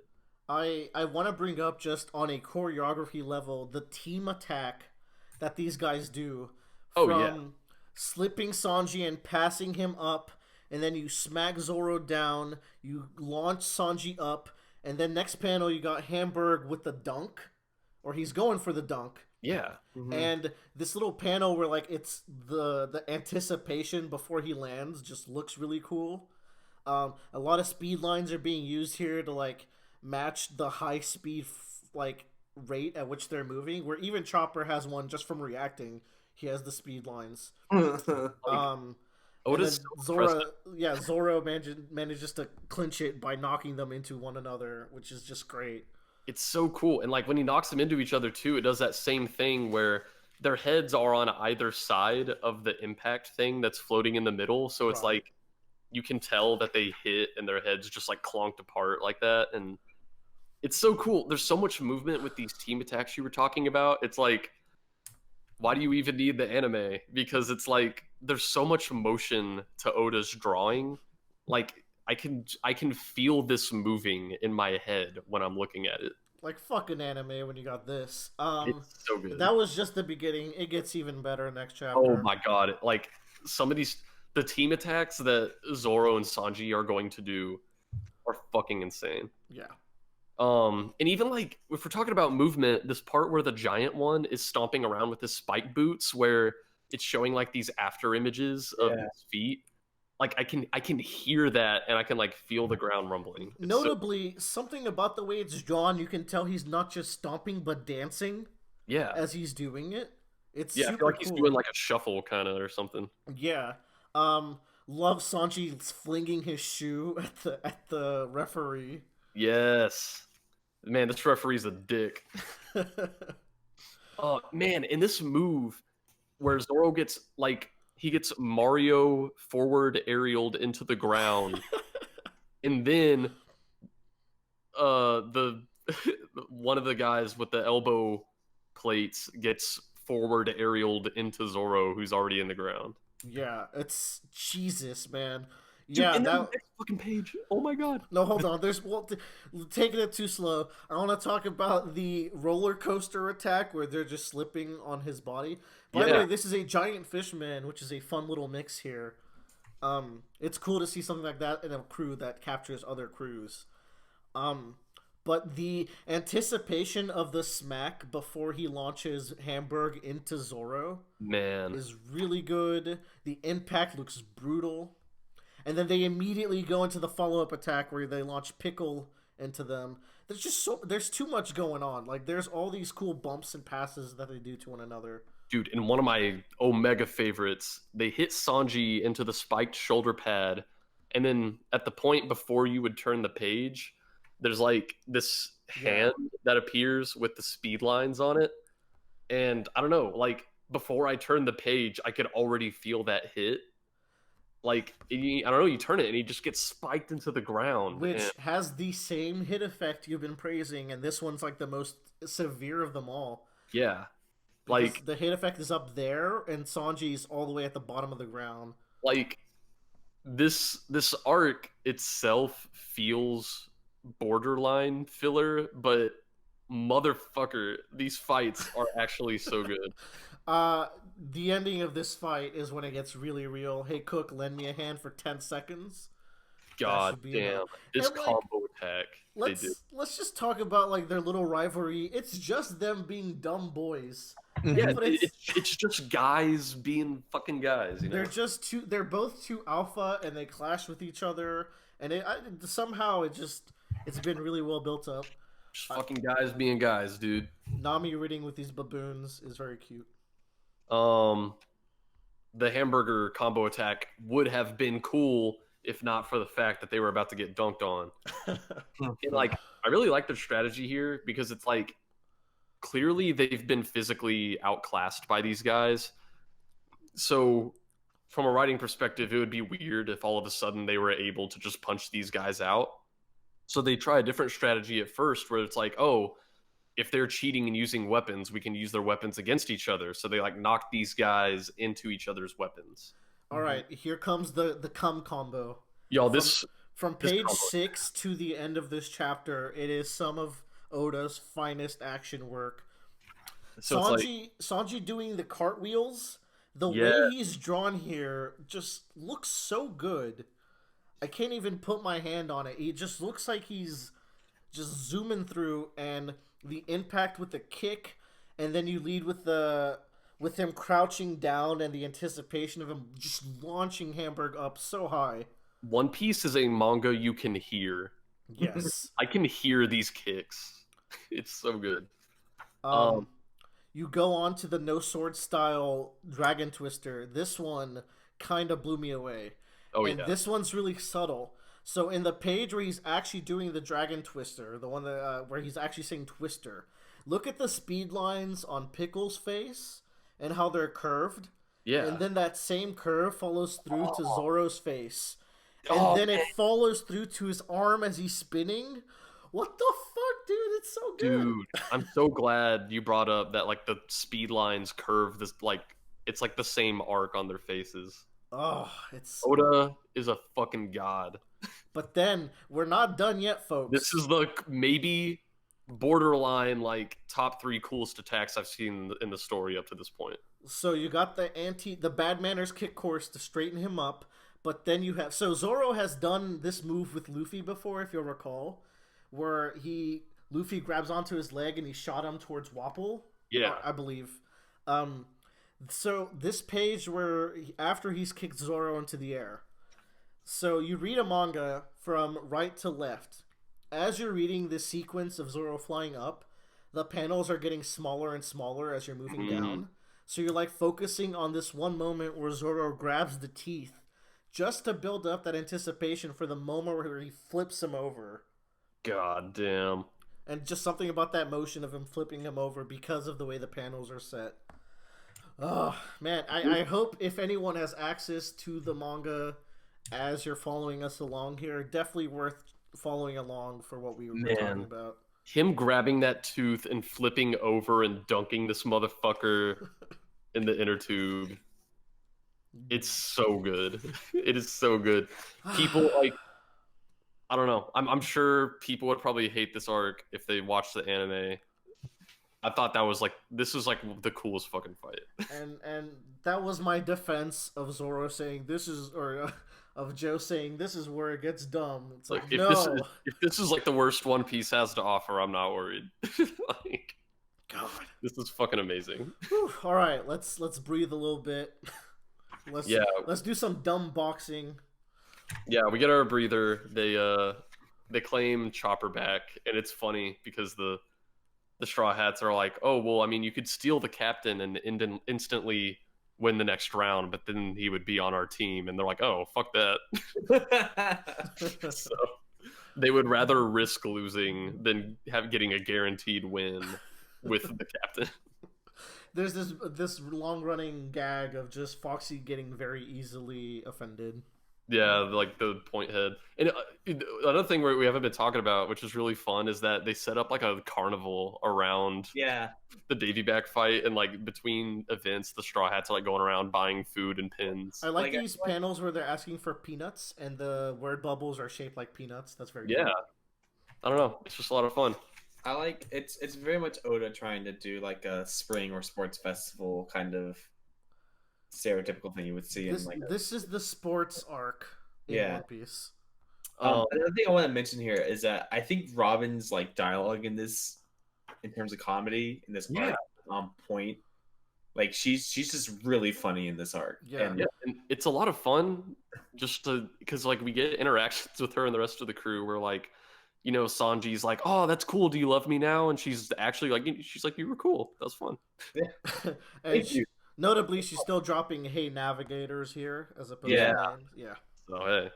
Mm-hmm. But like but now she's comparatively to the last time, she's really opened up to be a lot more friendlier. Yeah, totally. Comparatively at the beginning of Skypiea, where she just very much was like, "Here's all the information you need." Now she's being a little bit more sarcastic and a little bit more open and friendly towards everyone now. Yeah, she's opening up. It's great.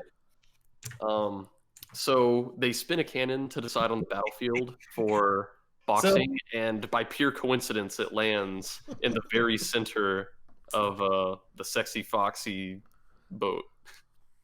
Did they call it the Sexy Fox? I believe so, right? That's the name of the boat, the Sexy Fox? Yeah. I just like this little moment of Chopper mending Zoro and Sanji's wounds. It's cute. Yeah. And then we see Foxy the Silver Fox come out with his boxing gloves, and then right before we see Luffy with his, there's like a panel of a mini flashback where Usopp's saying like, "Luffy, this hairdo will make your punches stronger," and of course Luffy's like, "Really?" And we see him with his fucking afro. It's fucking awesome. Wait, where's this flashback? It's right above the Afro Luffy panel. But like, we get another one after. Yeah. I like their reactions where Zoro's like, "What is with that?"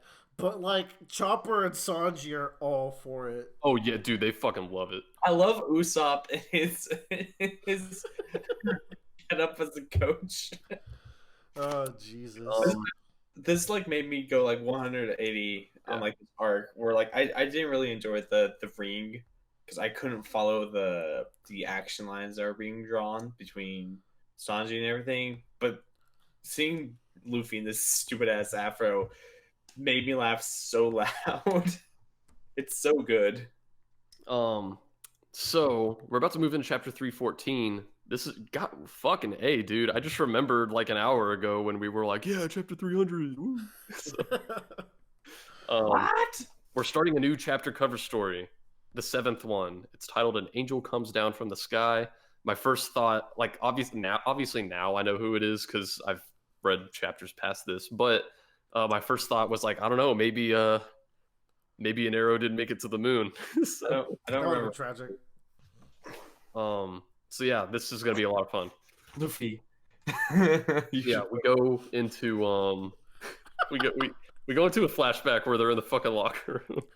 Oh my And he's God. like, I'm so glad that Usopp is his corner man. He's like, it's been asked, do champions wear afros or do afros wear champions? Even modern science cannot solve this riddle.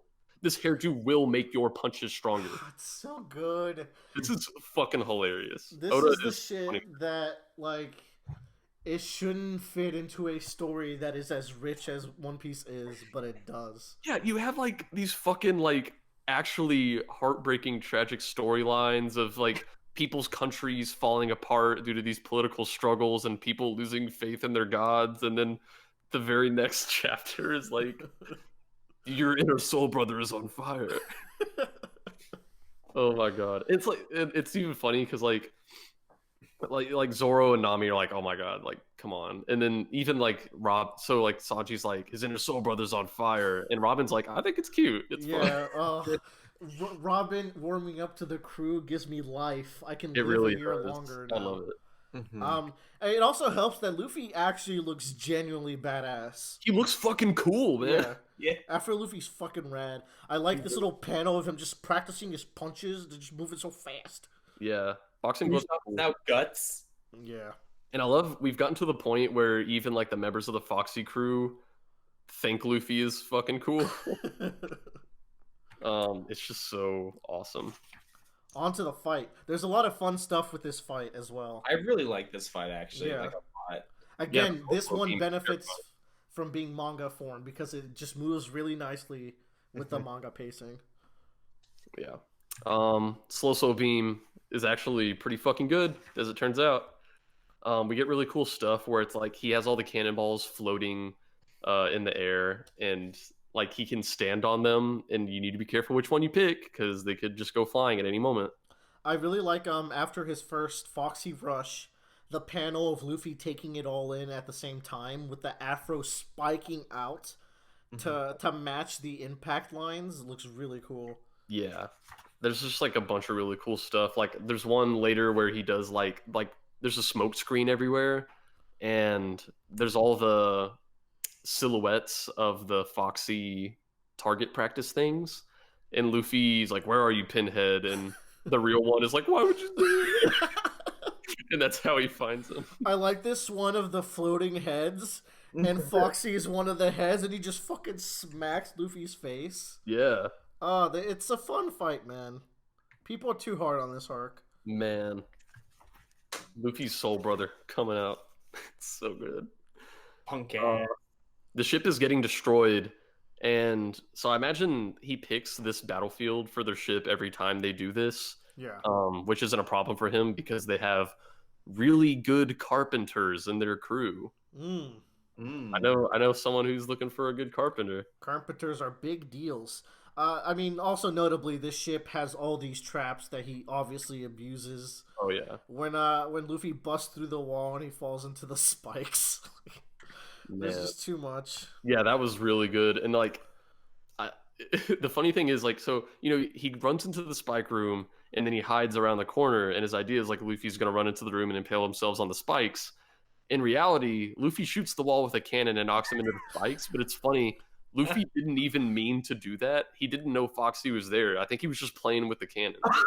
It's funny. So this is setting up a thing where it's like Luffy is not very good against crafty opponents because he's always been a creative fighter.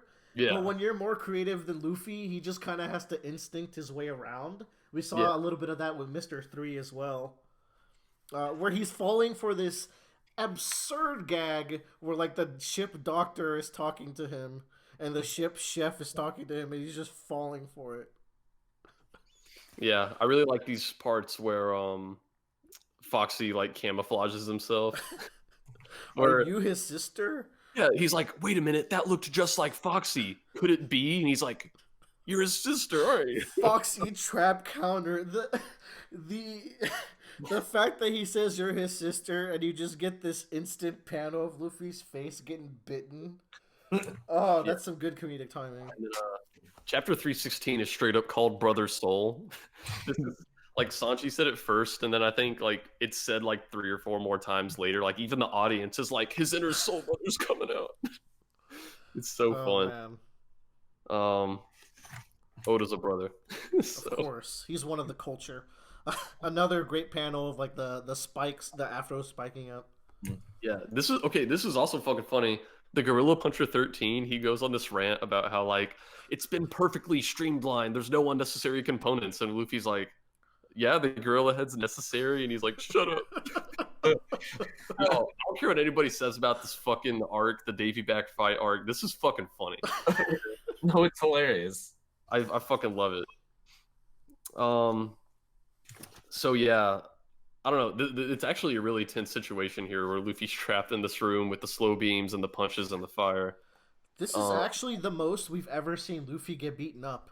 Yeah, he actually gets like he's getting knocked fucked out for a little bit. Yeah. I like how he uses the mirror as a racket and he's able to like bounce around the things. Yeah, it's cute. It's a fun little.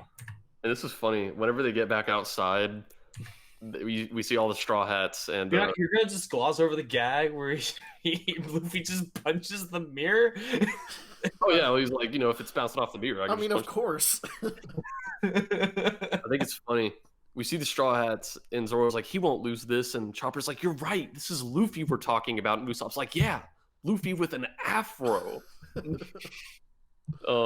And I love it because Robin's even like, yeah, he did look cool.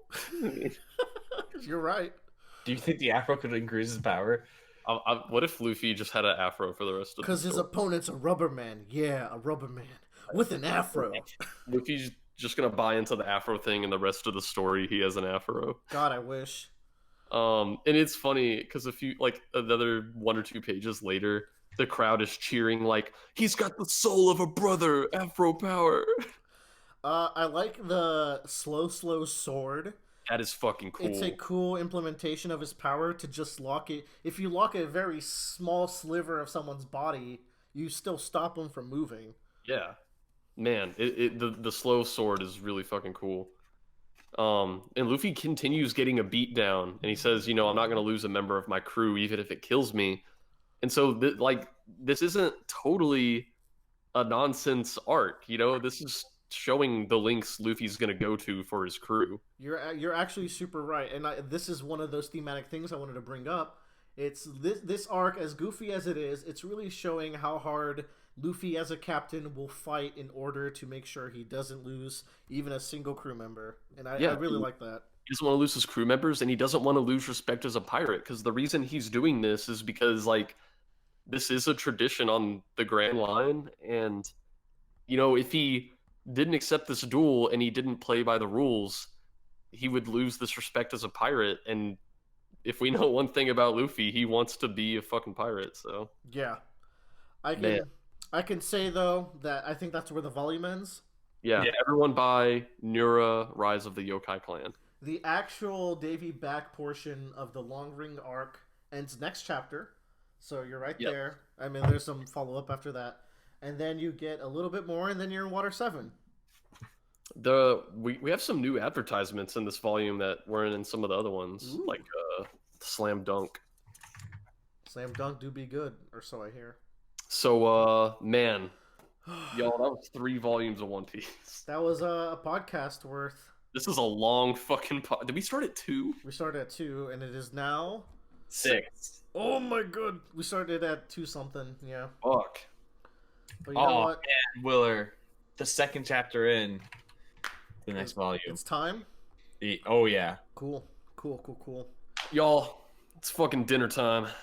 Goodbye, everyone. I hope y'all have a lovely beginning of the year. I might separate the Foxy section from this podcast because we're also talking about Worm after this, cough, cough. So it would be too long of a podcast with that also in there. So I may put the Foxy section in as like a bonus of next. I had a thick fucking stack of sticky notes I used. Shit, dog. Let me see those bad boys. Well, go give him the next volume. Goddamn. Well, I'm gonna go read the next volume. That's probably what I'm gonna do now. In the mood. All right. Goodbye, everyone. Thanks for joining us. Okay, let's do it. Y'all, you guys, ladies and gentlemen, studio audience. This is daunting. Yeah. Arc 26 of Worm. I'm putting it lightly here. It's a thick bitch right here. Oh, I couldn't have said it better myself, Bradley. I think we know the parts we want to talk most about, because fun fact, not all chapters are created equal. Very fun fact. One of these chapters is not like the others. I'll say 2 of these chapters are also not like the others because they're also very good. There's a bunch of very different chapters in this arc, and holy shit. When me and Bradley talked about Breaking Bad, we were worried that we wouldn't do it justice. And I feel like this is that moment for Worm where it's like, okay, play it cool. We gotta deliver here. Yeah. Like, that's why I think we kind of waited. That's part of why we waited so long to do our Breaking Bad talk, because it's like our favorite TV show, and it's really scary going into something like that because you want the people listening to know how great it is. And you want to explore as much of it as you can within a reasonable time, you know. Yeah, and so that's what we're going to be attempting to talk about all this in a reasonable amount of time, which granted I'm sure everybody's going to have a different definition of reasonable here, but we'll do what we can. With that being said, the Slaughterhouse 9000 arc is the worst arc in Worm. Worm bad, turn it off. Woo! I did not like that part at all. I mean, it was okay. Okay. I'm going to say something a little mean right now. I appreciate the Worm audiobook so much. I wouldn't be this far if it wasn't for y'all. I'd still be in like arc 14 or something. That's how slow I read and like But reading. It's like, you know, like if you're playing a game that has like idle activities, you can listen to it, or like you listen to it on like long drives and shit. Yeah. I mean, my drives to and from work are like 20 minutes, so yeah, that's so 40 minutes. You know, like that's almost a whole Worm chapter each day, like just from driving.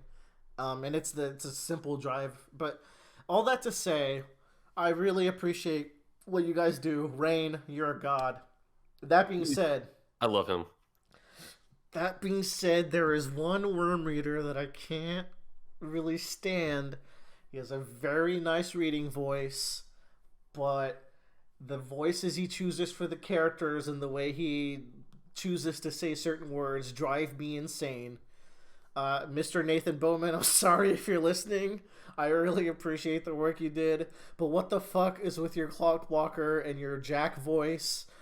What the hell? All right, sorry. I had to get that out there. I know, at least for me, and like obviously, like he was saying, we greatly appreciate all the work that went into making an audiobook, because like nobody had to do this.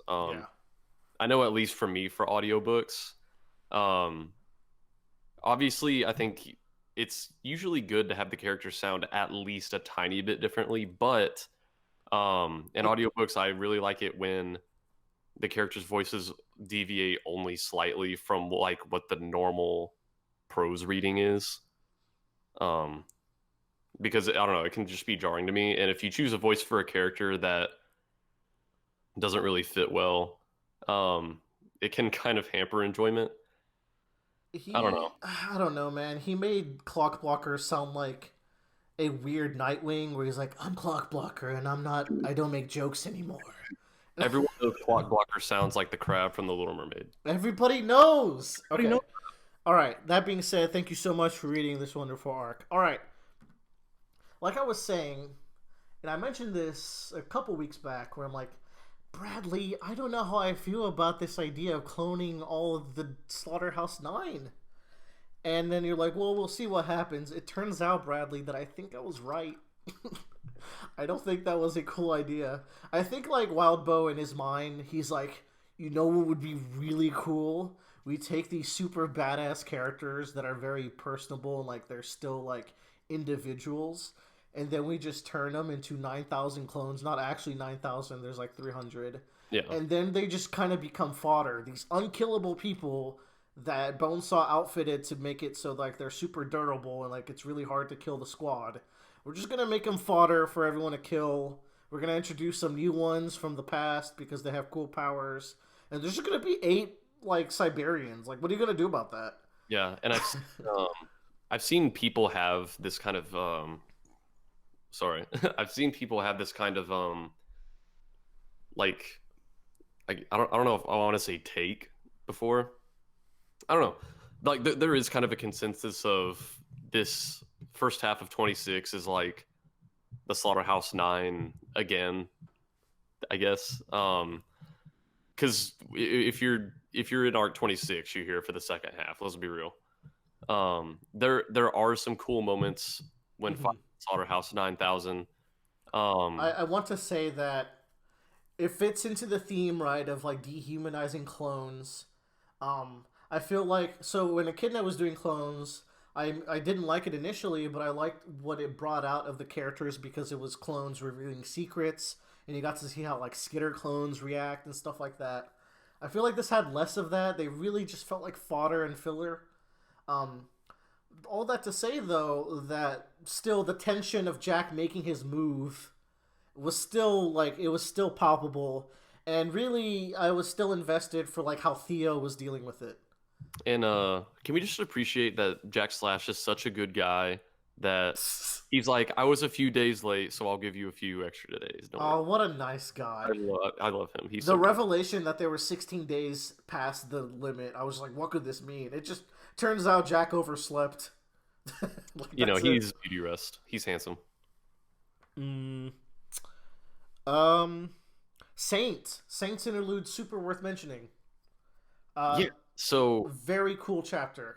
there's kind of a running tension in this arc for me, or at least there was the first time I read it, where throughout arc 26, there's this running deal where I'm like, what the fuck is the end of the world going to be?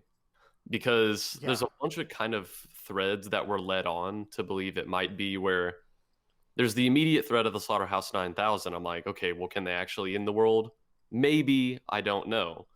And then we run into other things where it's like, oh, well, Jack's going to Nilbog. Maybe he's going to be the end of the world. And it's like, well, Eidolon shows up and Taylor's like, well, I don't want Jack to corrupt you because you might be the end of the world. And then there's other stuff where it's like, well, they're like breaking down all of Dragon's like restrictions as an AI to combat the Slaughterhouse 9. What if That's they the end of the world. knock down the wrong like constraint and she's the end of the world? And so And then Saint knocks her down, and like, what if that's the end of the world? yeah, it's like, what if the world ends because we don't have Dragon here? And I want to say how good that is because they all felt justified, and it's a credit to how Wildbow's world building and Wildbow tells his story. I think his big writing style is stories for multiple perspectives, and I think by doing that as well as he did, these all felt like viable threats, and it was maybe maybe that was the best through line of this whole arc. so yeah, So yeah, good job, Wildbow. Um, so Saints, man, I feel like there could be some debates made with Saint here. oh, there certainly is. I don't even know how to approach even introducing this debate because okay, he kills Dragon because he's like her father says that she is not built to have this much freedom, and if she starts getting this much freedom, it could spell the end of the world. So here's the destruction key. Here's how you take her out. And it's hard to say if Saint is petty that Dragon can do so much more than him, or if he truly believes that she is the end of the world. And then that's one layer of it. Like, what were Saint's intentions, and what do you believe his intentions were? And then the second side of it is like, was he right? Was Dragon too dangerous? Because it's like in their situation, no one can know 100% for sure at that time if Dragon is the end of the world. And so, like you said, it could be equally likely that it's her ending the world or that killing her ends the world. And that's just such a hard thing to approach. And then there's like even more layers to it where Saint does not feel bad because to him, he in fact did not have to kill anybody. All he did was turn off this AI.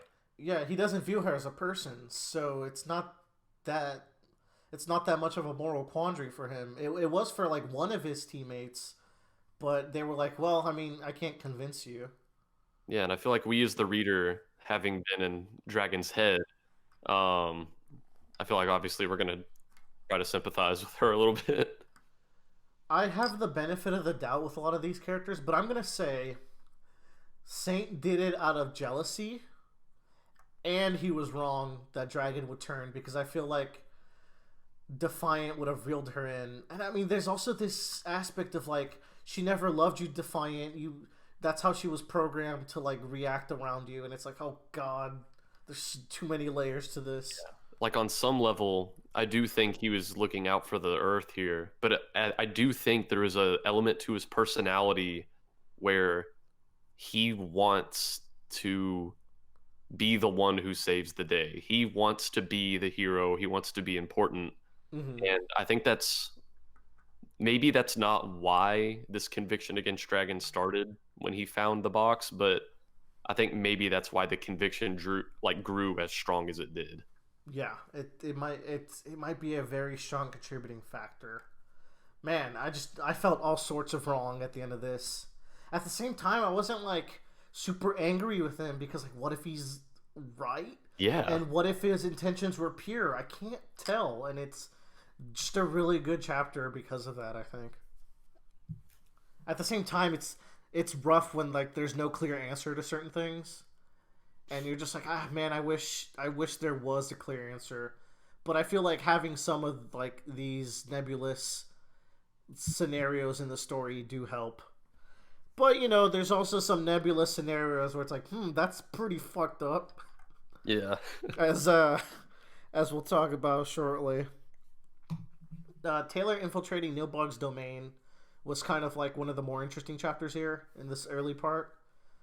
Just because like Nilbog is so weird, and they're like having like an orgy with like a piece of flesh, and he has a bunch of lizard children, one that Taylor like befriends and then completely shatters his cranium later. I just love like the idea of this chapter that Taylor and Jack are having dinner with Nilbog. They're having throw-up dinner as well. I'm like, this is another one of those things where it's like, if you told me this shit like 5 arcs ago, I would have been like, you've got to be kidding me. Like, how does this even happen? But it does, and it just becomes a battle for Nilbog's soul, where Jack is playing him and Taylor's trying to play him, and Theo shows up and he's like, here's what I'm thinking. And it's even funnier because Nilbog like makes a little devil and angel on his shoulder, and he gives the angel to Jack and the devil to Taylor, and she's like, fucking serious. It's cute how Taylor gets the devil too. Yeah. And all she's saying really is just like, you're happy here, stay here. But then Jack comes in with a really good point. It's like, you're not really happy here, and like if you are now, you're not always gonna be. So just come on, let's go fuck some shit up. Yeah. Jack knows how to play people, man. Jack knows people, man. He's a smart boy. They escape from here, and there's a bunch of action here, but they get the 9 cornered. Taylor's the only one there. She gets there first. And she has to make some tough decisions in a very short span of time. And I feel like these decisions, when I was reading the comments for the chapter, some of them are kind of glossed over by the fan base. A lot of 26.6 consists of the fan base arguing about what Grey Boy's power is, as opposed to talking about the fact that Taylor killed the baby. Yeah, and I'm just like, what?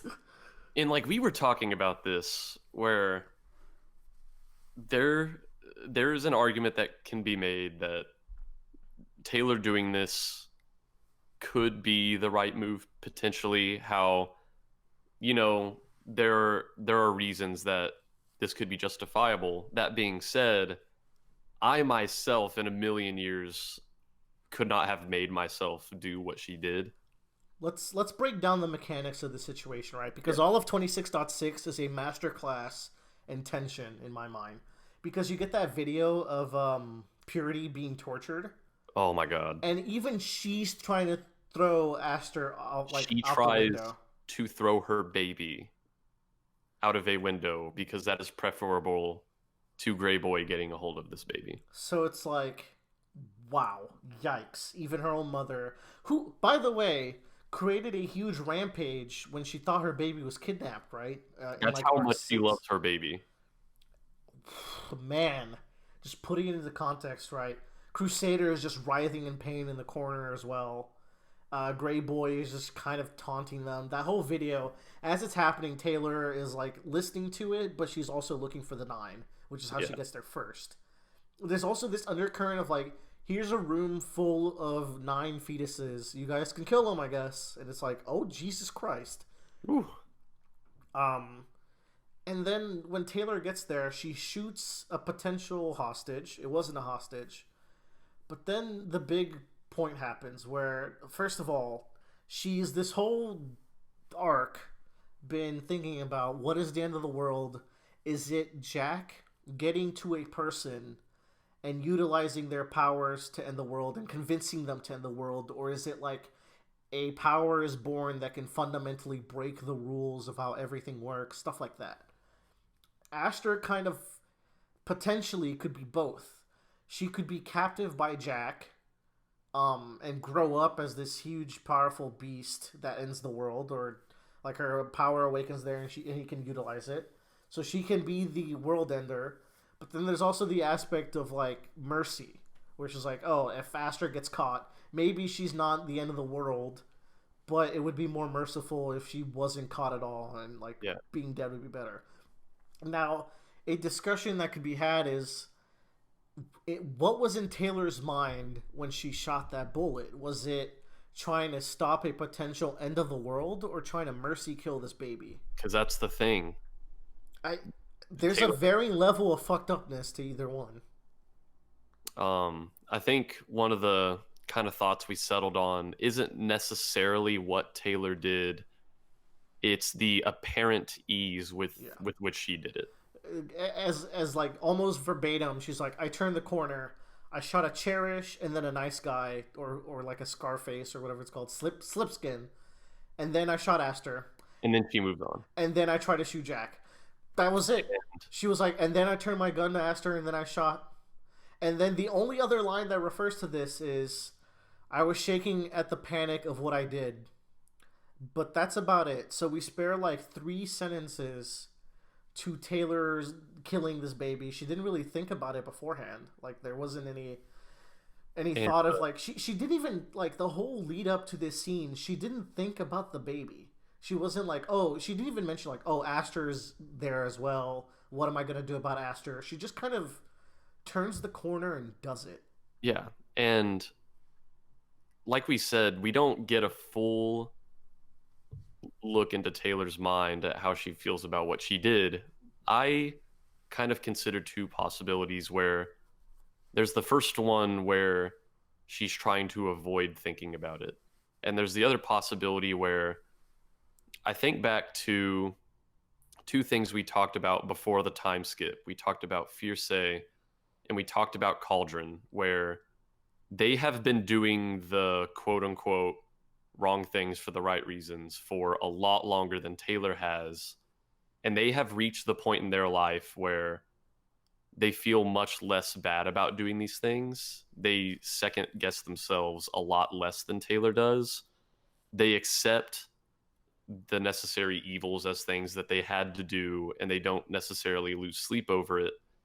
And part of me wonders if, like, there's the possibility that Taylor just wants to avoid thinking about it, but there's also the possibility that she accepts it as just a thing she had to do. And that can be scary to think about, because it's been 2 years since she first had that meeting with Cauldron, and how much has she gone down this path of, I have to do these things? Jeez, man. How many potential deals has she made with people like Morgana in that time, too? Like, maybe she wasn't outright breaking the law, but maybe, like, these kinds of deals might have been happening while she was making these meetings, and she just became numb to it. Because there was that first meeting with Cauldron, and they made the deal with Mordnog, and when Khonsu was beat, Mordnog was one of the ones who was there. And while we were doing all the time skipping around, we saw that these meetings with Cauldron were ongoing. So how many more times did Taylor get to witness these hard decisions working out for the best? And how does that shape her mind? Oh, man. All right, I have a read on the situation as part of Team Fuck Taylor, as a proud member. He has a pin on his shirt. I wear it every day. So Taylor didn't do it as a mercy kill. In my mind, she did it because she wanted to stop the end of the world. And I am supporting this with just how many times it came up in this chapter, or in this arc, where she's like, these people can't meet Jack. These people can't meet Jack. As soon as she heard that Aster's potentially one of them. She didn't even want to confirm it. Just to be safe, I think she killed Aster. So that's just how I see it. I don't see it as a mercy kill because when it was time to mercy kill Gru, she was not down for it. Oh man. It's when Gru was in that freezer wishing he was dead, she didn't let Ballistic kill him. And I feel like these are kind of different situations because she doesn't have that attachment to Gru, but at the same time, it's a goddamn baby.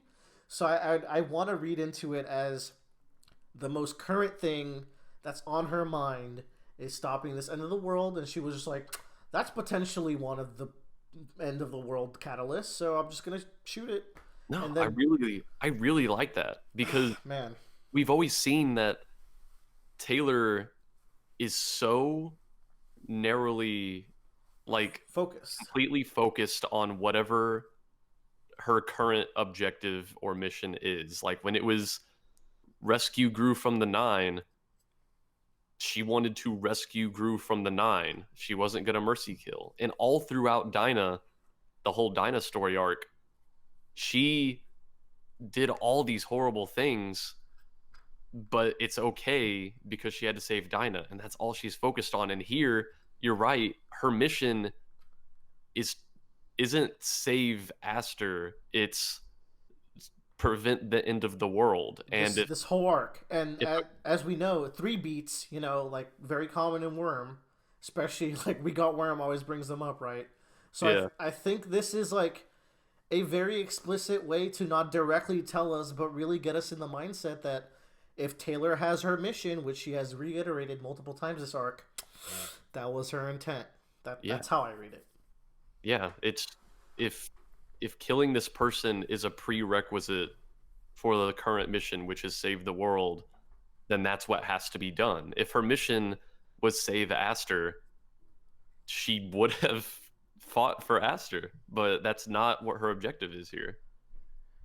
Yeah, it's like she could have even shot the guy that was holding her. It was 100% to save the world, man. I just can't see it. I think that's what I'm going with now too. And it's like, it's kind of fucked up to say, but I would have had a little more respect if there was the mercy aspect to it. I just don't think there was almost any of that mercy aspect to it, because even her mom was gonna do it, and like, I don't know. That's just kind of where I've settled. I would love to hear people's thoughts on that as well. Yeah, this is another. I say this about a lot of story beats, but this is another thing that fans talk about so much, and I feel like there's just a million different takes you can have on this situation. But don't forget the important part, that it was a 3-line thing. She just fucking blam wham and did it, and then she walked away. Oh man, I just remembered.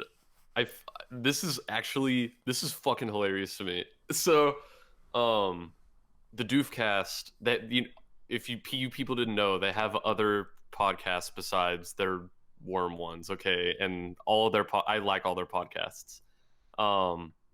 They did a discussion on, I think it was Avengers Infinity War, and they're kind of talking about Thanos and how his character is presented and his morality. And so you have Scott and Matt who have read Worm, and they have a third person on their podcast who is not, and they're talking about Thanos, and he's like, the third guy is like, yeah, it's interesting because he's a villain who, he clearly has reasons for doing the things he is. He's not cartoonishly evil, he hasn't done anything completely unforgivable like shoot a baby. And Scott and Matt just laugh so fucking hard. I know what I'm listening to at work tomorrow. Yeah, I was listening to that podcast and I thought it was hilarious, and I somehow forgot about that until we got here, and it's just so funny to me. Speaking of the joys of baby murder, there's that Punisher meme that you sent me. Yeah. Where it's that Punisher villain who has an armor of babies, and then there's just like a shot of Taylor's eyes looking determined. Yeah. Oh my god. Woo! We only laugh because that's how we deal with this fucked up shit. Oh yeah. Bradley, I have an idea. Hey. We're gonna end this half of this arc here, since we're 26 minutes in, and then we're gonna get to the climax.